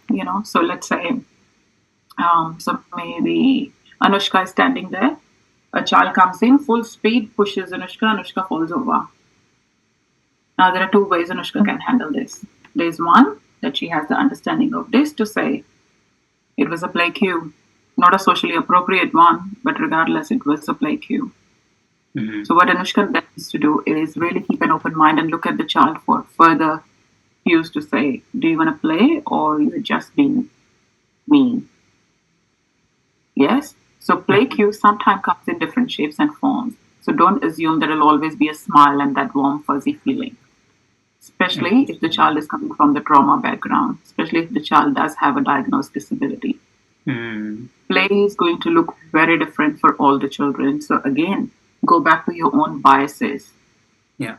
What you consider is socially appropriate may not be the case for the child in front of you. Got it. Huge implications if you want to be a good educator. This can be a turning point in your practice. So stay with it and spend some time. All right, I'm very conscious of the time. I don't want people to miss out on the loose path discussion. So I'll go through these pretty quickly. Easy information available everywhere on Google. So spend a bit of time learning about play cycle. Definitely watch that YouTube video where there's a lady who draws on the white chart and talks about play cycle. Your mentor is a fantastic resource to show you the example of as it's happening in the play. What do you do to protect the play cycle? You make sure the hazards are removed. Make sure the environment is play. Ready for play. You don't go in there and say, oh, wait, people, there's something here I need to remove that. Everybody take a step back. What you have done is you have adulterated already before anything can begin. So making sure that you do the pre-work. In your assessments, in your pop-up spaces, you will complete a form which is called the risk-benefit assessment. So before any session, Subhash, were you here earlier with me? My camera on my laptop is not working, so I joined through my phone. Yeah, so there are two of you. Just make sure you're muted. Okay. So you allow children to play without interruptions and you be present in that space, not right in their face, but you take a back step there. And then ninja play work. Everybody understands that you appear and you disappear. You only appear when you are needed. Otherwise, you fade in the background and you have that cloak of invisibility. These are the points that we have already covered. So you have written these things down that you will offer the play types you are going to research. We'll look at the poster shortly. You will reflect and analyze play, the mode of intervention, and then you will ensure that play space is inclusive, not just because of the abilities as well. These are your 16 play types. When you are collecting your loose parts, I need you to make sure that loose parts can afford as many play types as we can. What that means, you will research that. Cloak of invisibility. Everyone understand that. This is the book that I was referring to. Wilson. Make sure you read this. Fantastic read. Don't look at this picture. All right. Let's look at these 4 things. Everyone is comfortable with these 4 concepts.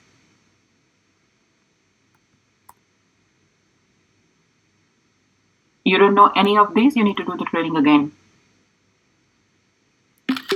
Must have a very good understanding. There might be, a few gaps because you've just been introduced to these concepts. But if you don't know anything about any of this, then it has to be another training session. Yes, Krish, what were you saying? I was just saying, yeah, I'm familiar with these concepts now. Yeah. All right, loose parts. I want to spend a bit of a time here because it's a big one. What are loose parts? So loose parts are loose parts if they offer possibilities. That's the key word. Write this down. They offer possibilities. So a loose part is a good loose part if it has many affordances. What does that mean? That means that if I have a car, especially if I buy the remote control car from Kmart, then a car can be a car can be a jeep, I can pretend it's a truck. And that's about it. Yes? Yes. Yes. Now if I think about a cardboard tube, the affordances based on my experience, my culture, my upbringing, my imagination, my capability, many. So between these two, the cardboard tube is what I prefer as a loose part. So when you're choosing your loose parts, you're going to look at that theory of affordance. More affordance that object offers, higher it goes in your list of things that you can collect. Fabric, any kind of a fabric, can be used as a tent, a bedsheet, a sari, a cover, a gown, a cape, many affordances there. Sticks, rocks, seashells, water, your own bodies. So there'll be good loose parts, there'll be bad loose parts. How will you know which one to collect? You can see 4 categories here. I want you to collect all 4 categories. Not everything, that's not possible, but pick at least a few. Must have natural loose parts, must have recycled loose parts, must have large loose parts. I know students sometimes shy away from this idea to say, oh my God, who's going to carry all this? Trust me, it'll help you pass this placement. So think about tires, think about crates, think about the large pieces of timber. You know, in one of the discussions that I had with Sachin and Vipin, they were talking about, you know, how the tires can afford different things. You know, for some cultures, it's that movement. For some, it's actually laying it flat. Remember the picture that I showed you where a child had stacked at least 10 tires. So opportunities like will only exist if you take these things. Must have combining parts. When you take combining parts, especially if they are bit out there like these ones, they must be in line of sight. You must know where your loose parts are so you can monitor them easily. Playwork does not mean that you be silly. Playwork says that you gently introduce the themes of risks. If it's a child who's coming from that mollycoddled, you know, protective environment, they've never seen a hammer, they will not know what to do with it. That's not a risk, that's something altogether different. So don't be doing that. Offer something that you can take a good control of in terms of that, yes, if needed, I can teach that. For example, scissors. Use scissors that can actually cut. So don't take those annoying scissors that you hold it in your hand and you're chopping 5 times and they don't do anything. Some pictures of loose parts. Sam Nicholson's theory, you will spend a lot of time doing this. So there's a whole module in your learning space about loose parts. Read it, make notes. You will not only need it now, but you will need it for your employment as well. So spend a bit of a time. What are the benefits of loose parts? There's no right or wrong. You know, so as an educated judgment, you can offer 2 options to a child in your room. You can either give them a puzzle or you can give them 5 cardboard tubes. The idea of success for the child with that puzzle is 1. The child can only be successful if all the puzzle pieces go back where they belong. Yes, but if you give them 5 cardboard tubes and they use the combining parts, they could be making anything and they'll still be right. What does that do to a self-esteem of a 3-year-old? So the problem is not with teaching. The problem is with the resources that you make available.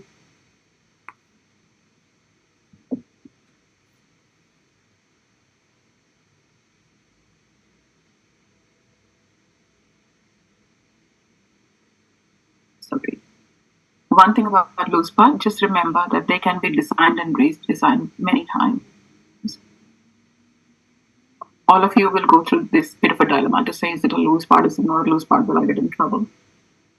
Go back to the affordances. It's also okay for you to show it to your mentor and say, I'm confused, can I bring this or I can't bring this? I will also give you a list of things that you cannot bring.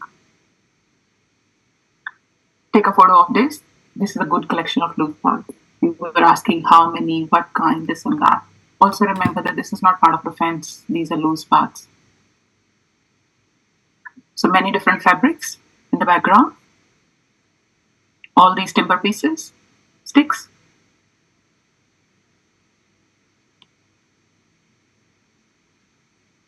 All the wooden logs, the buckets,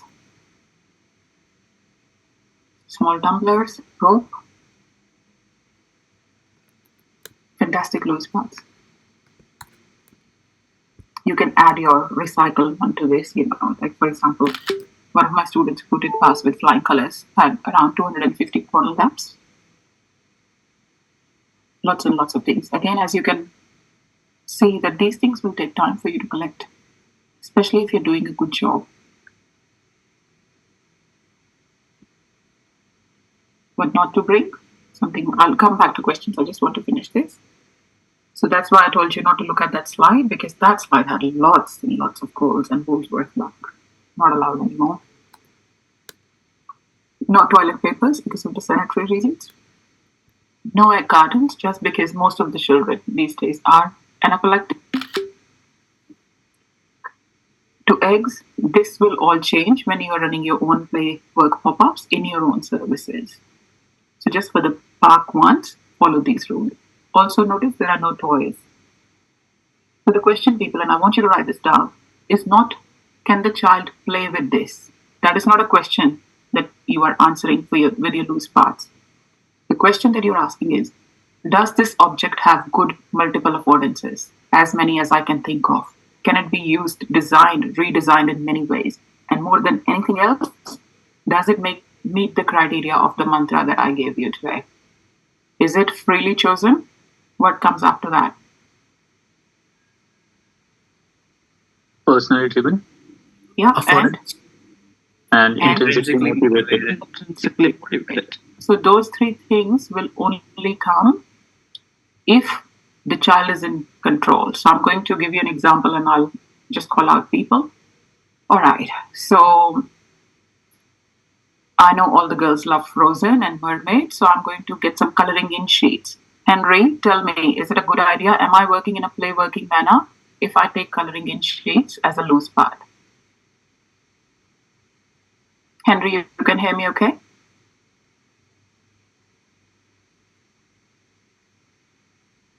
Henry Hong, can you hear me okay? Yes. Yes, can you hear me? Your mic is not working? No. Yes, it is working. Yeah. Okay, so the question is, if I take coloring in sheets to my playwork pop-up, is it a good idea or not? I'm sorry, what sheet? The coloring in sheets. Yes. No. Tell me why, Chica.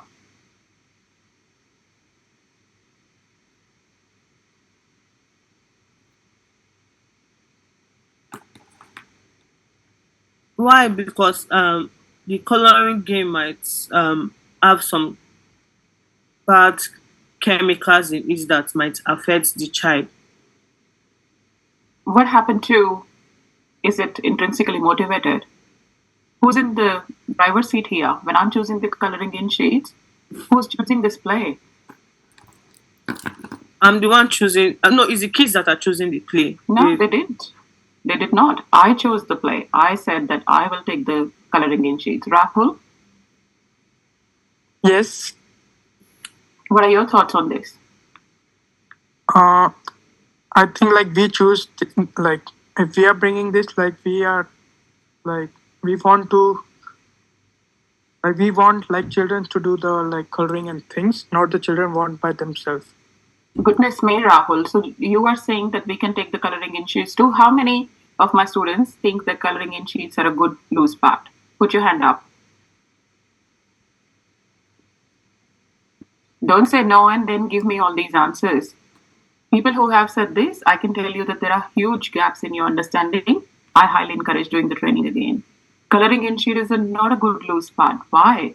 Because I, as an adult, chose this to say, here, child, do this. It meets none of those three criteria that I gave you in the very first slide. But it is not freely chosen. But it is not freely chosen by the children. So it is. Yeah, good. All right. Now let me choose another person. All right, Subhash. So I see, there are lots of boys, that are in my group. So I think I'm going to choose bat and ball. And I will ask them that do they want to play with baseball bat or the cricket? Am I working in a play working manner? No, ma'am, I don't think we are. Yeah, because good. Yes. Tell me why. Because we're giving them options and we're not letting them choose themselves. Yes, good. So it is not a good idea for me to choose that. Same thing. Can I take football as a loose part? What is the answer? No, I don't think so, because football has a predefined use to it. And we're indirectly forcing them to play football in a way. So affordances are very less. Remember, the question is not can children play. Children can play with anything. They will play with anything. They even play with iPad for all I know. iPad offered no affordances whatsoever. So the idea is that you pick something that has a lot of affordances.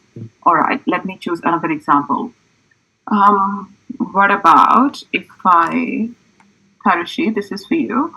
So I take the children and I say to them, okay, we'll play outside today, and you can choose that do you want to play What's the Time, Mr. Wolf, or you can play hide and seek. Which one would you like to play? Am I working in a play working manner? No, Why? because in that case also we are giving options to children, so that we should not give that. Well, they need to have the freedom to choose whatever the thing they need to play. Okay, good. Sarah, I take my loose parts and I've collected some pots and pans because they're good loose parts. And I think, oh, I might set up a bit of a kitchen corner here because I know there are lots of girls coming today, so they really like to cook. Am I working in a play working manner? No, definitely not. First of all, we are making the play gender based, which is a big no. And secondly, I am setting up like a kitchen and I am telling them, yeah, play a kitchen thing with this. They can play many other things. If whatever I take, they don't have to actually play a kitchen thing. They can do other things with any pot and pan or anything. It's up to them what they want to play. Beautiful. Think about Sarah. That was a perfect answer. So again, gender norms, a big thing for you to think about. I just had somebody in my last session saying that, because boys love to play with car, that's why it's a good, loose part, regardless to say that that student never got the certificate. So make sure that things like this are not clouding your mind. You need to have very good understanding, people. This is not as easy as you feel. We're just scratching the surface, but I'm trying to give you some examples where you need to see what you believe in. So Henry and Chika, really reassess where you are. Just because you have the certificate does not mean that you have gotten good understanding. So really think about how you feel and then go ahead. And then, see if you want to attend another training session. Also think about toys, people, So Princey, what do you think if I take Barbie? No, because I don't think we should take Barbie, because it is not like every child would like Barbie, and it's not like they will be choosing by themselves to play with Barbie. So I don't think you should take Barbie over there. It's not Correct answer, but wrong reasoning. Barbie has limited affordances. Barbie also falls in this category because of the reason. So we don't take toys. So toys, I just want you to remember one simple thing. If somebody has already used their imagination and sculpted them in such a way, be it a car, be it a toy, be it, a kettle from Kmart, it's already set. That is it. It'll probably have 3 more affordances and that's it. Something like stick, something like rock, something like pine cone, on the other hand, will have many more. Ma'am, what about puzzle game? Talk to me about that. Who asked that question? Yes, Sama. Tell me, why puzzles? What kind of affordances? So you can do what with puzzles? Let's count. Ma'am, actually, I'm mother. I'm having a baby. So my baby lots of enjoy with puzzles. They really love to solve them. Have you tried putting your baby in the mud? In the? Mud. M-U-D. Mud. No. The baby hasn't experienced mud. That's why they love puzzles, because that's the only thing they have at this stage. Once they taste the loose parts, there's not a child who will go back to these limited resources. So just because children love something, my girl loves iPad, that does not mean that it has good affordances. So again, Saman, the question is not will children play with it. Children will play with anything. Is it a good loose part? Puzzles are absolutely opposite of what we offer. Puzzles have one idea of success. For puzzles, you need to have all the things working in a very different way to experience success. Playwork is not that. Playwork is you are successful as soon as you enter play. That's why playwork is so popular with our children with additional needs. Okay, ma'am. Thank you. Yes. So, as a mother as well, I encourage you to think about loose parts. Give your child as many loose parts. Puzzles are good, but it also is that systemic think that we have been told that puzzles really help with this. No. Water, mud, these are the things that children should be playing with. Priya, go ahead. I want to say like we can bring we can take a soil in a basket with us also as a loose part so that Absolutely. children. Yeah. Absolutely, yes. So now the next quiz is, again, I'm going to choose people, so be prepared. So I'm at the beach, I'm having a lovely day, I'm just out for a walk, and then Judd calls me to say, oh, are they actually need you to run a pop-up? You know, and I said, oh, Judd, you didn't tell me I didn't really collect any loose, but she said, don't worry about it, just do one. I said, okay, you know, I'll do it. So I'm at the beach, what can I use, people? All right, go Kushil. Yeah, the first thing is sand. So you at the beach and you can use sand, and there's like a lot of occurrences, and you can use it. That's it. Yeah, sorry. Kushil, let me go to somebody else. All right, Shu, go. That's okay. What else use Shu?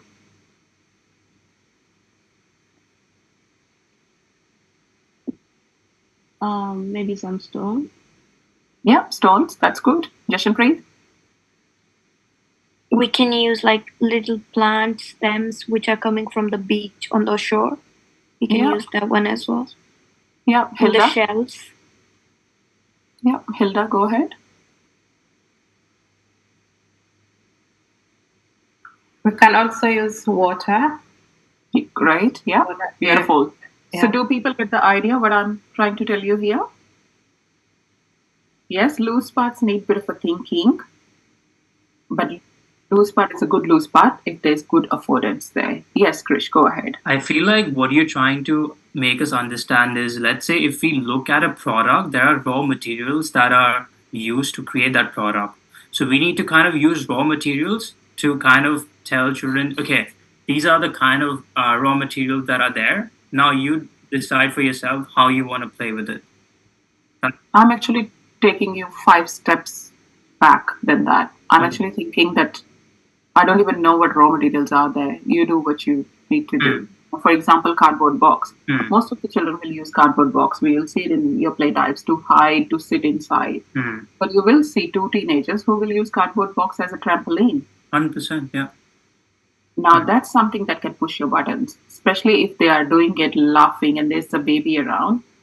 A part of you will think that, oh, I'm not too sure if this is safe. At what point do I say, stop, don't do it? How do I go with that? Remember, they have the need to play as well. So conflict within you is very much part of that play worker. That's where the critical reflection is. You will never be a good play worker if you don't know how to critically reflect. Okay, I'm conscious of the time, so let's finish the slideshow. Now, loose parts does not mean that you empty your recycle bin and you are ready. It is not a rubbish dump. Yes? So you will not take any of your food items. You will not take anything that has food inside. You will not take anything that has potential to have mold or any kind of a contamination. There'll always be good loose parts. There'll also be bad loose parts. Please be open to the idea when your mentor is saying that to you, because your loose parts will be right in front of their eyes. Make sure you check your loose parts for the hazards. Anything with chemical, electric concerns, anything sharp items, splintering. You know, you don't need to sit there and sand all the sticks. That is not what the purpose of loose part is.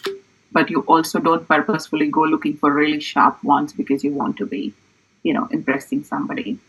Any kind of a bacterial infection, as I said, anaphylaxis. This is a big one for us. Where will you get your loose parts from? You are the master of your own imagination. Friends, family, carpet players, tradies, whoever that you know, I would be picking up the phone to say, can you please keep something aside if you have something interesting. Also, you know, Bunnings have a lot of cardboard boxes that you could go and get. Spotlight, there are some resource rescue centers. Office Works has a collection sometime. Work sites that you could go to. So as I said, this takes time. We've spoken about transport. I want to show you the photo. So some students have these trolleys, some buy these. You don't need to. But these trolleys just help you support from your boot to the park, So 2 or 3 trolleys like this is what we are after in terms of the quantity. Obviously, they don't have any tires or crates in this, so that's separate. Remember the photo that I showed you of the loose part? That's a good quantity. So these ones have 2 big boxes here that have smaller loose parts, then there are logs here. Make sure you're bringing tires and crates. No one has ever failed this placement because they brought in too many loose parts. Plenty of children have failed displacement because they did not bring enough. So go bigger. Also be mindful that don't borrow any interesting loose parts from your own family members. If children create something, they often just take these loose parts with them. So chances of you losing your loose part is pretty high. This is in your learning content. Okay, I'll go through a bit of logistics. There are a couple of slides that are not valid, so I'll be skipping through that. What actually happens when you get there? So you will get 5 to 10 minutes earlier. Once you arrive, you will have your working with children check. Volunteer or employee, both are valid, so it doesn't matter which one you get. Make sure that you have the VU Safe app. You will report to your mentor. You will sign in using the QR code, and you will unpack your loose parts. My suggestion is you unpack your loose parts as soon as you get there. So once your mentor is here, you're not wasting that time. You could be spending that time with your mentor, chatting about your reflections, really getting to know them, asking them those questions. So the risk-benefit assessment form, it's in your scrapbook. Make yourself familiar with this scrapbook. When your mentor says something, you will quickly know that, yes, I've seen this before. I know exactly where it is. They will be doing one with you, at least for the first session. Every session that you undertake, you will do this one first for the obvious reasons that you need to assess for the risks and what are the benefits. As I said, no phones to click photos of any children. Please don't even try. Don't have your phones to make notes. Take notebook and pen. Parents can be extremely sensitive about the children and photos, so put your phones away. 4 to 6 photos before the play space, then after children have engaged with that. So you just need to make sure that your observations have critical reflection of play principles, play cycle, and affordance theory. Yes. You will take your scrapbook with you. You will reflect. Minimum of 1 reflection per session. Work with your mentor. This is what the first one looks like. As I said, play cues. The more you read, the more prepared you are, easier for you to spot this when it's happening. Site mapping is something new that we have introduced. You don't get any extra mark for drawing, so just get a good sense of where you are in that park. What's around you? What is the history of that place? What is the history of that park? So this can be done within an hour. Sometimes you have an opportunity to do it there. My suggestion is that as soon as you know where you are going, for example, you're going to the Parliament Gardens, start it. You will have a good, understanding from Google to say where you're going, so at least make a start. Engaging with families, we've touched on that. The more you practice, the easier it becomes. Definitely letting all your families know today what is play work in the shortest script that you can. The more you talk about it, the louder you sort of go in terms of that, yes, I'm confident and I can say it. Easier for you to talk to the parents. Parents can be quite brutal. They can say to you that, why do you think my child wants to play with the rubbish here? So if you get comments like this, just be mindful. What is it that you are saying to them? Sometimes loose parts do break. So just be mindful that you are not allowed to discard them in the council bins. You will bring them home and they will need to go in your recycle bin. Life happens. If any of this is, valid for you, you will let your mentor know. You can't just make up the session next day or just go to anyone else's session. You will need to join the just exclusive makeup sessions that are run, at the end of block 2 or 4. Also be mindful that sometime after completing the training, people realize that this is a bit too much. I don't think I'm ready for this. It's okay. You can complete this placement at end of block 2 or 4. This training will still be valid. Of course, we want your information to be as fresh as we can, but I would rather have you pass than fail. So if you feel that the life is not allowing you to jump in playwork, we respect that as well. We've gone through this. 7 days after your placement, your Dropbox will be uploaded, usually 14 days. Within a month, your will be updated. This is the email, people. Write this down. Anything to do with playwork? Any question? My suggestion is attend that drop-in session. But if it's the email that suits you better, this is the email. So playwork@vu.edu.au. Allow at least week or 10 days, I would say. I don't know what's the current timeline.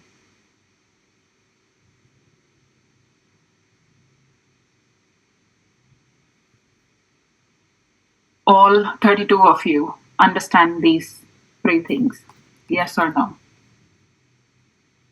Yes. Yes. Yes. Yes. Yes. Yes. Yes.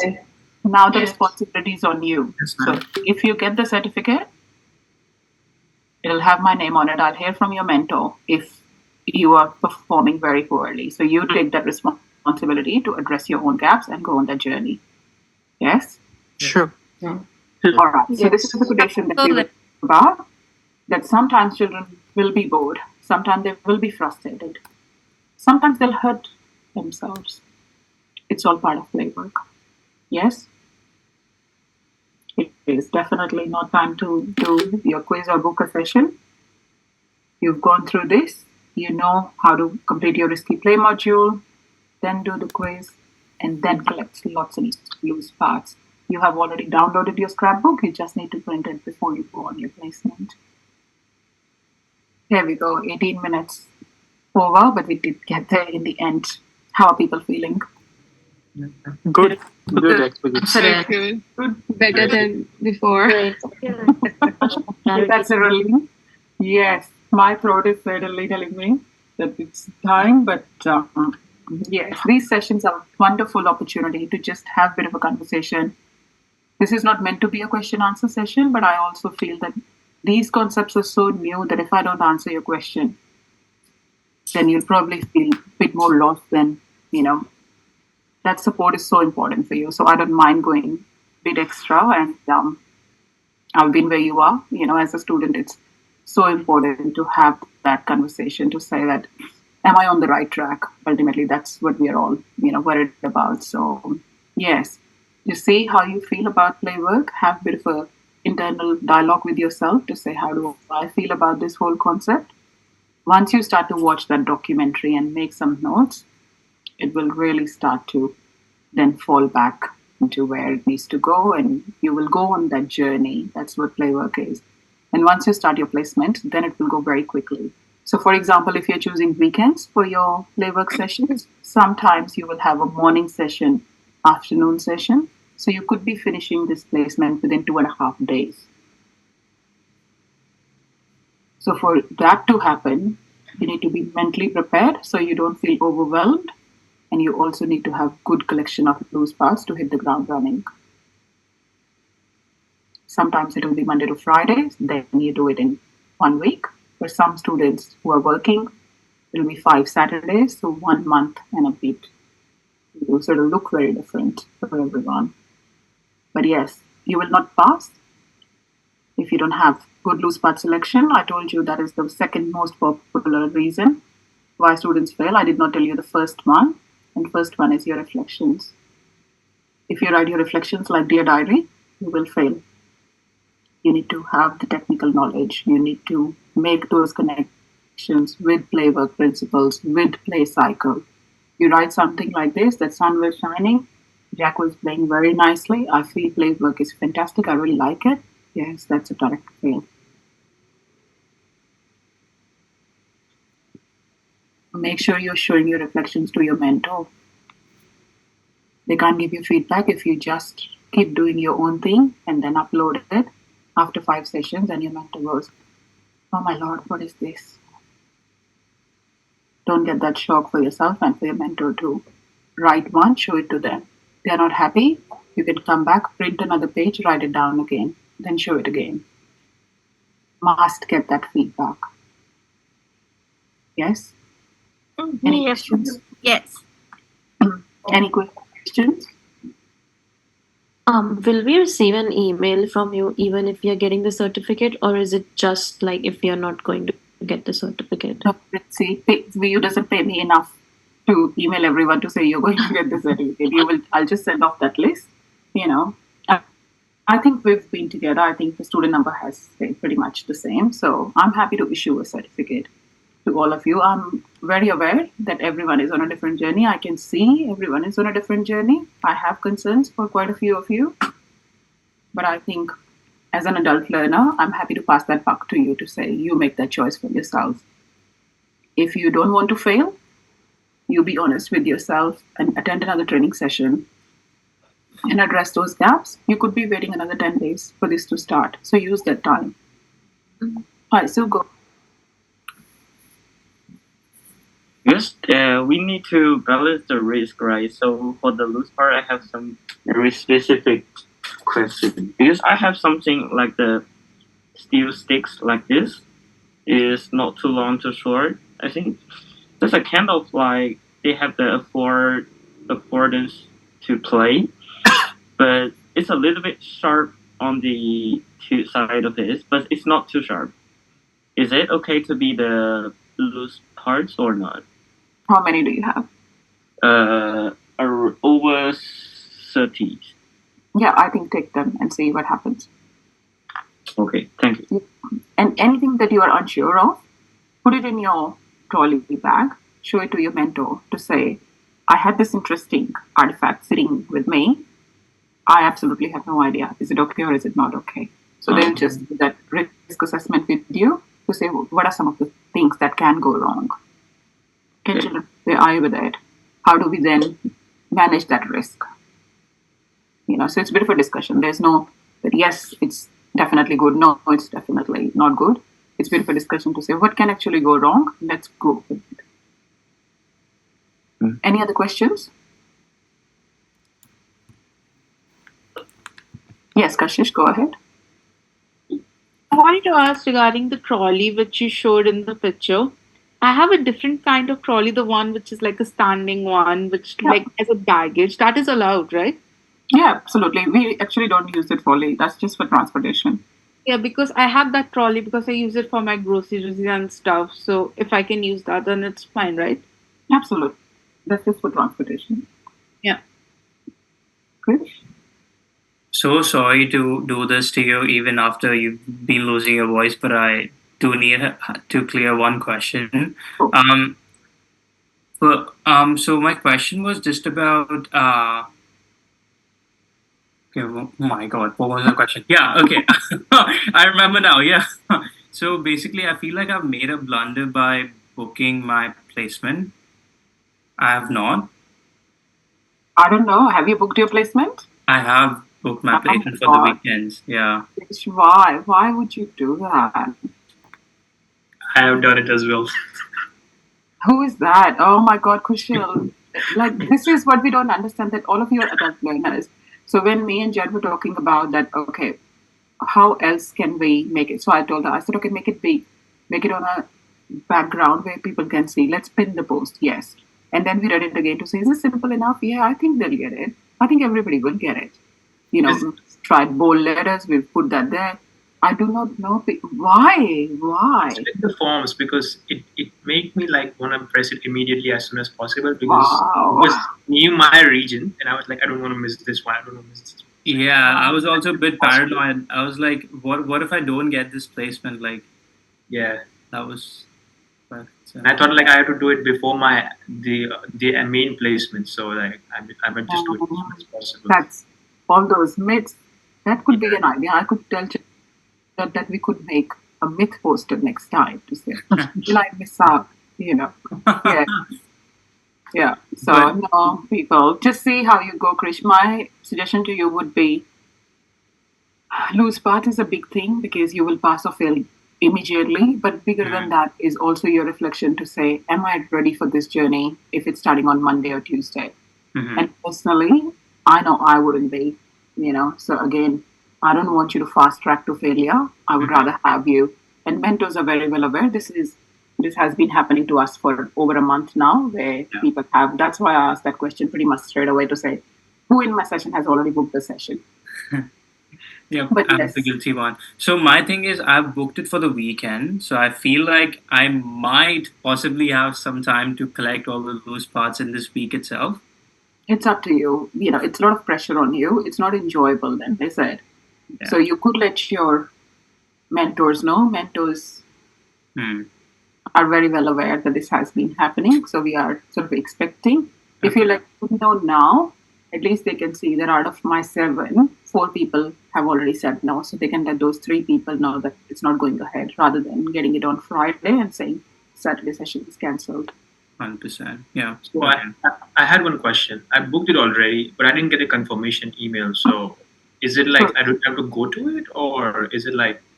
So it's in the pipeline. So your mentor must be, getting that information. If you can't make it, then as soon as you get that confirmation from your mentor, just let them know that, look, I attended my training session on this date.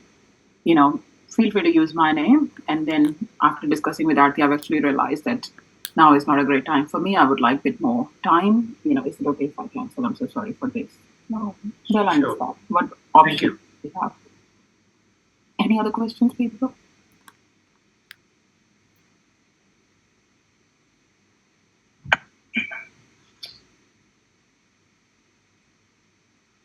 Right. Thank you for spending your Friday night with me. I wish you all the very best. Play hard. Offer those opportunities to children that they very rightly deserve. I hope you enjoy this placement. Good luck. Thank you. Thank you. Thank you. Have a good week. Yeah. Thank you. Thank you so much. Bye, everyone.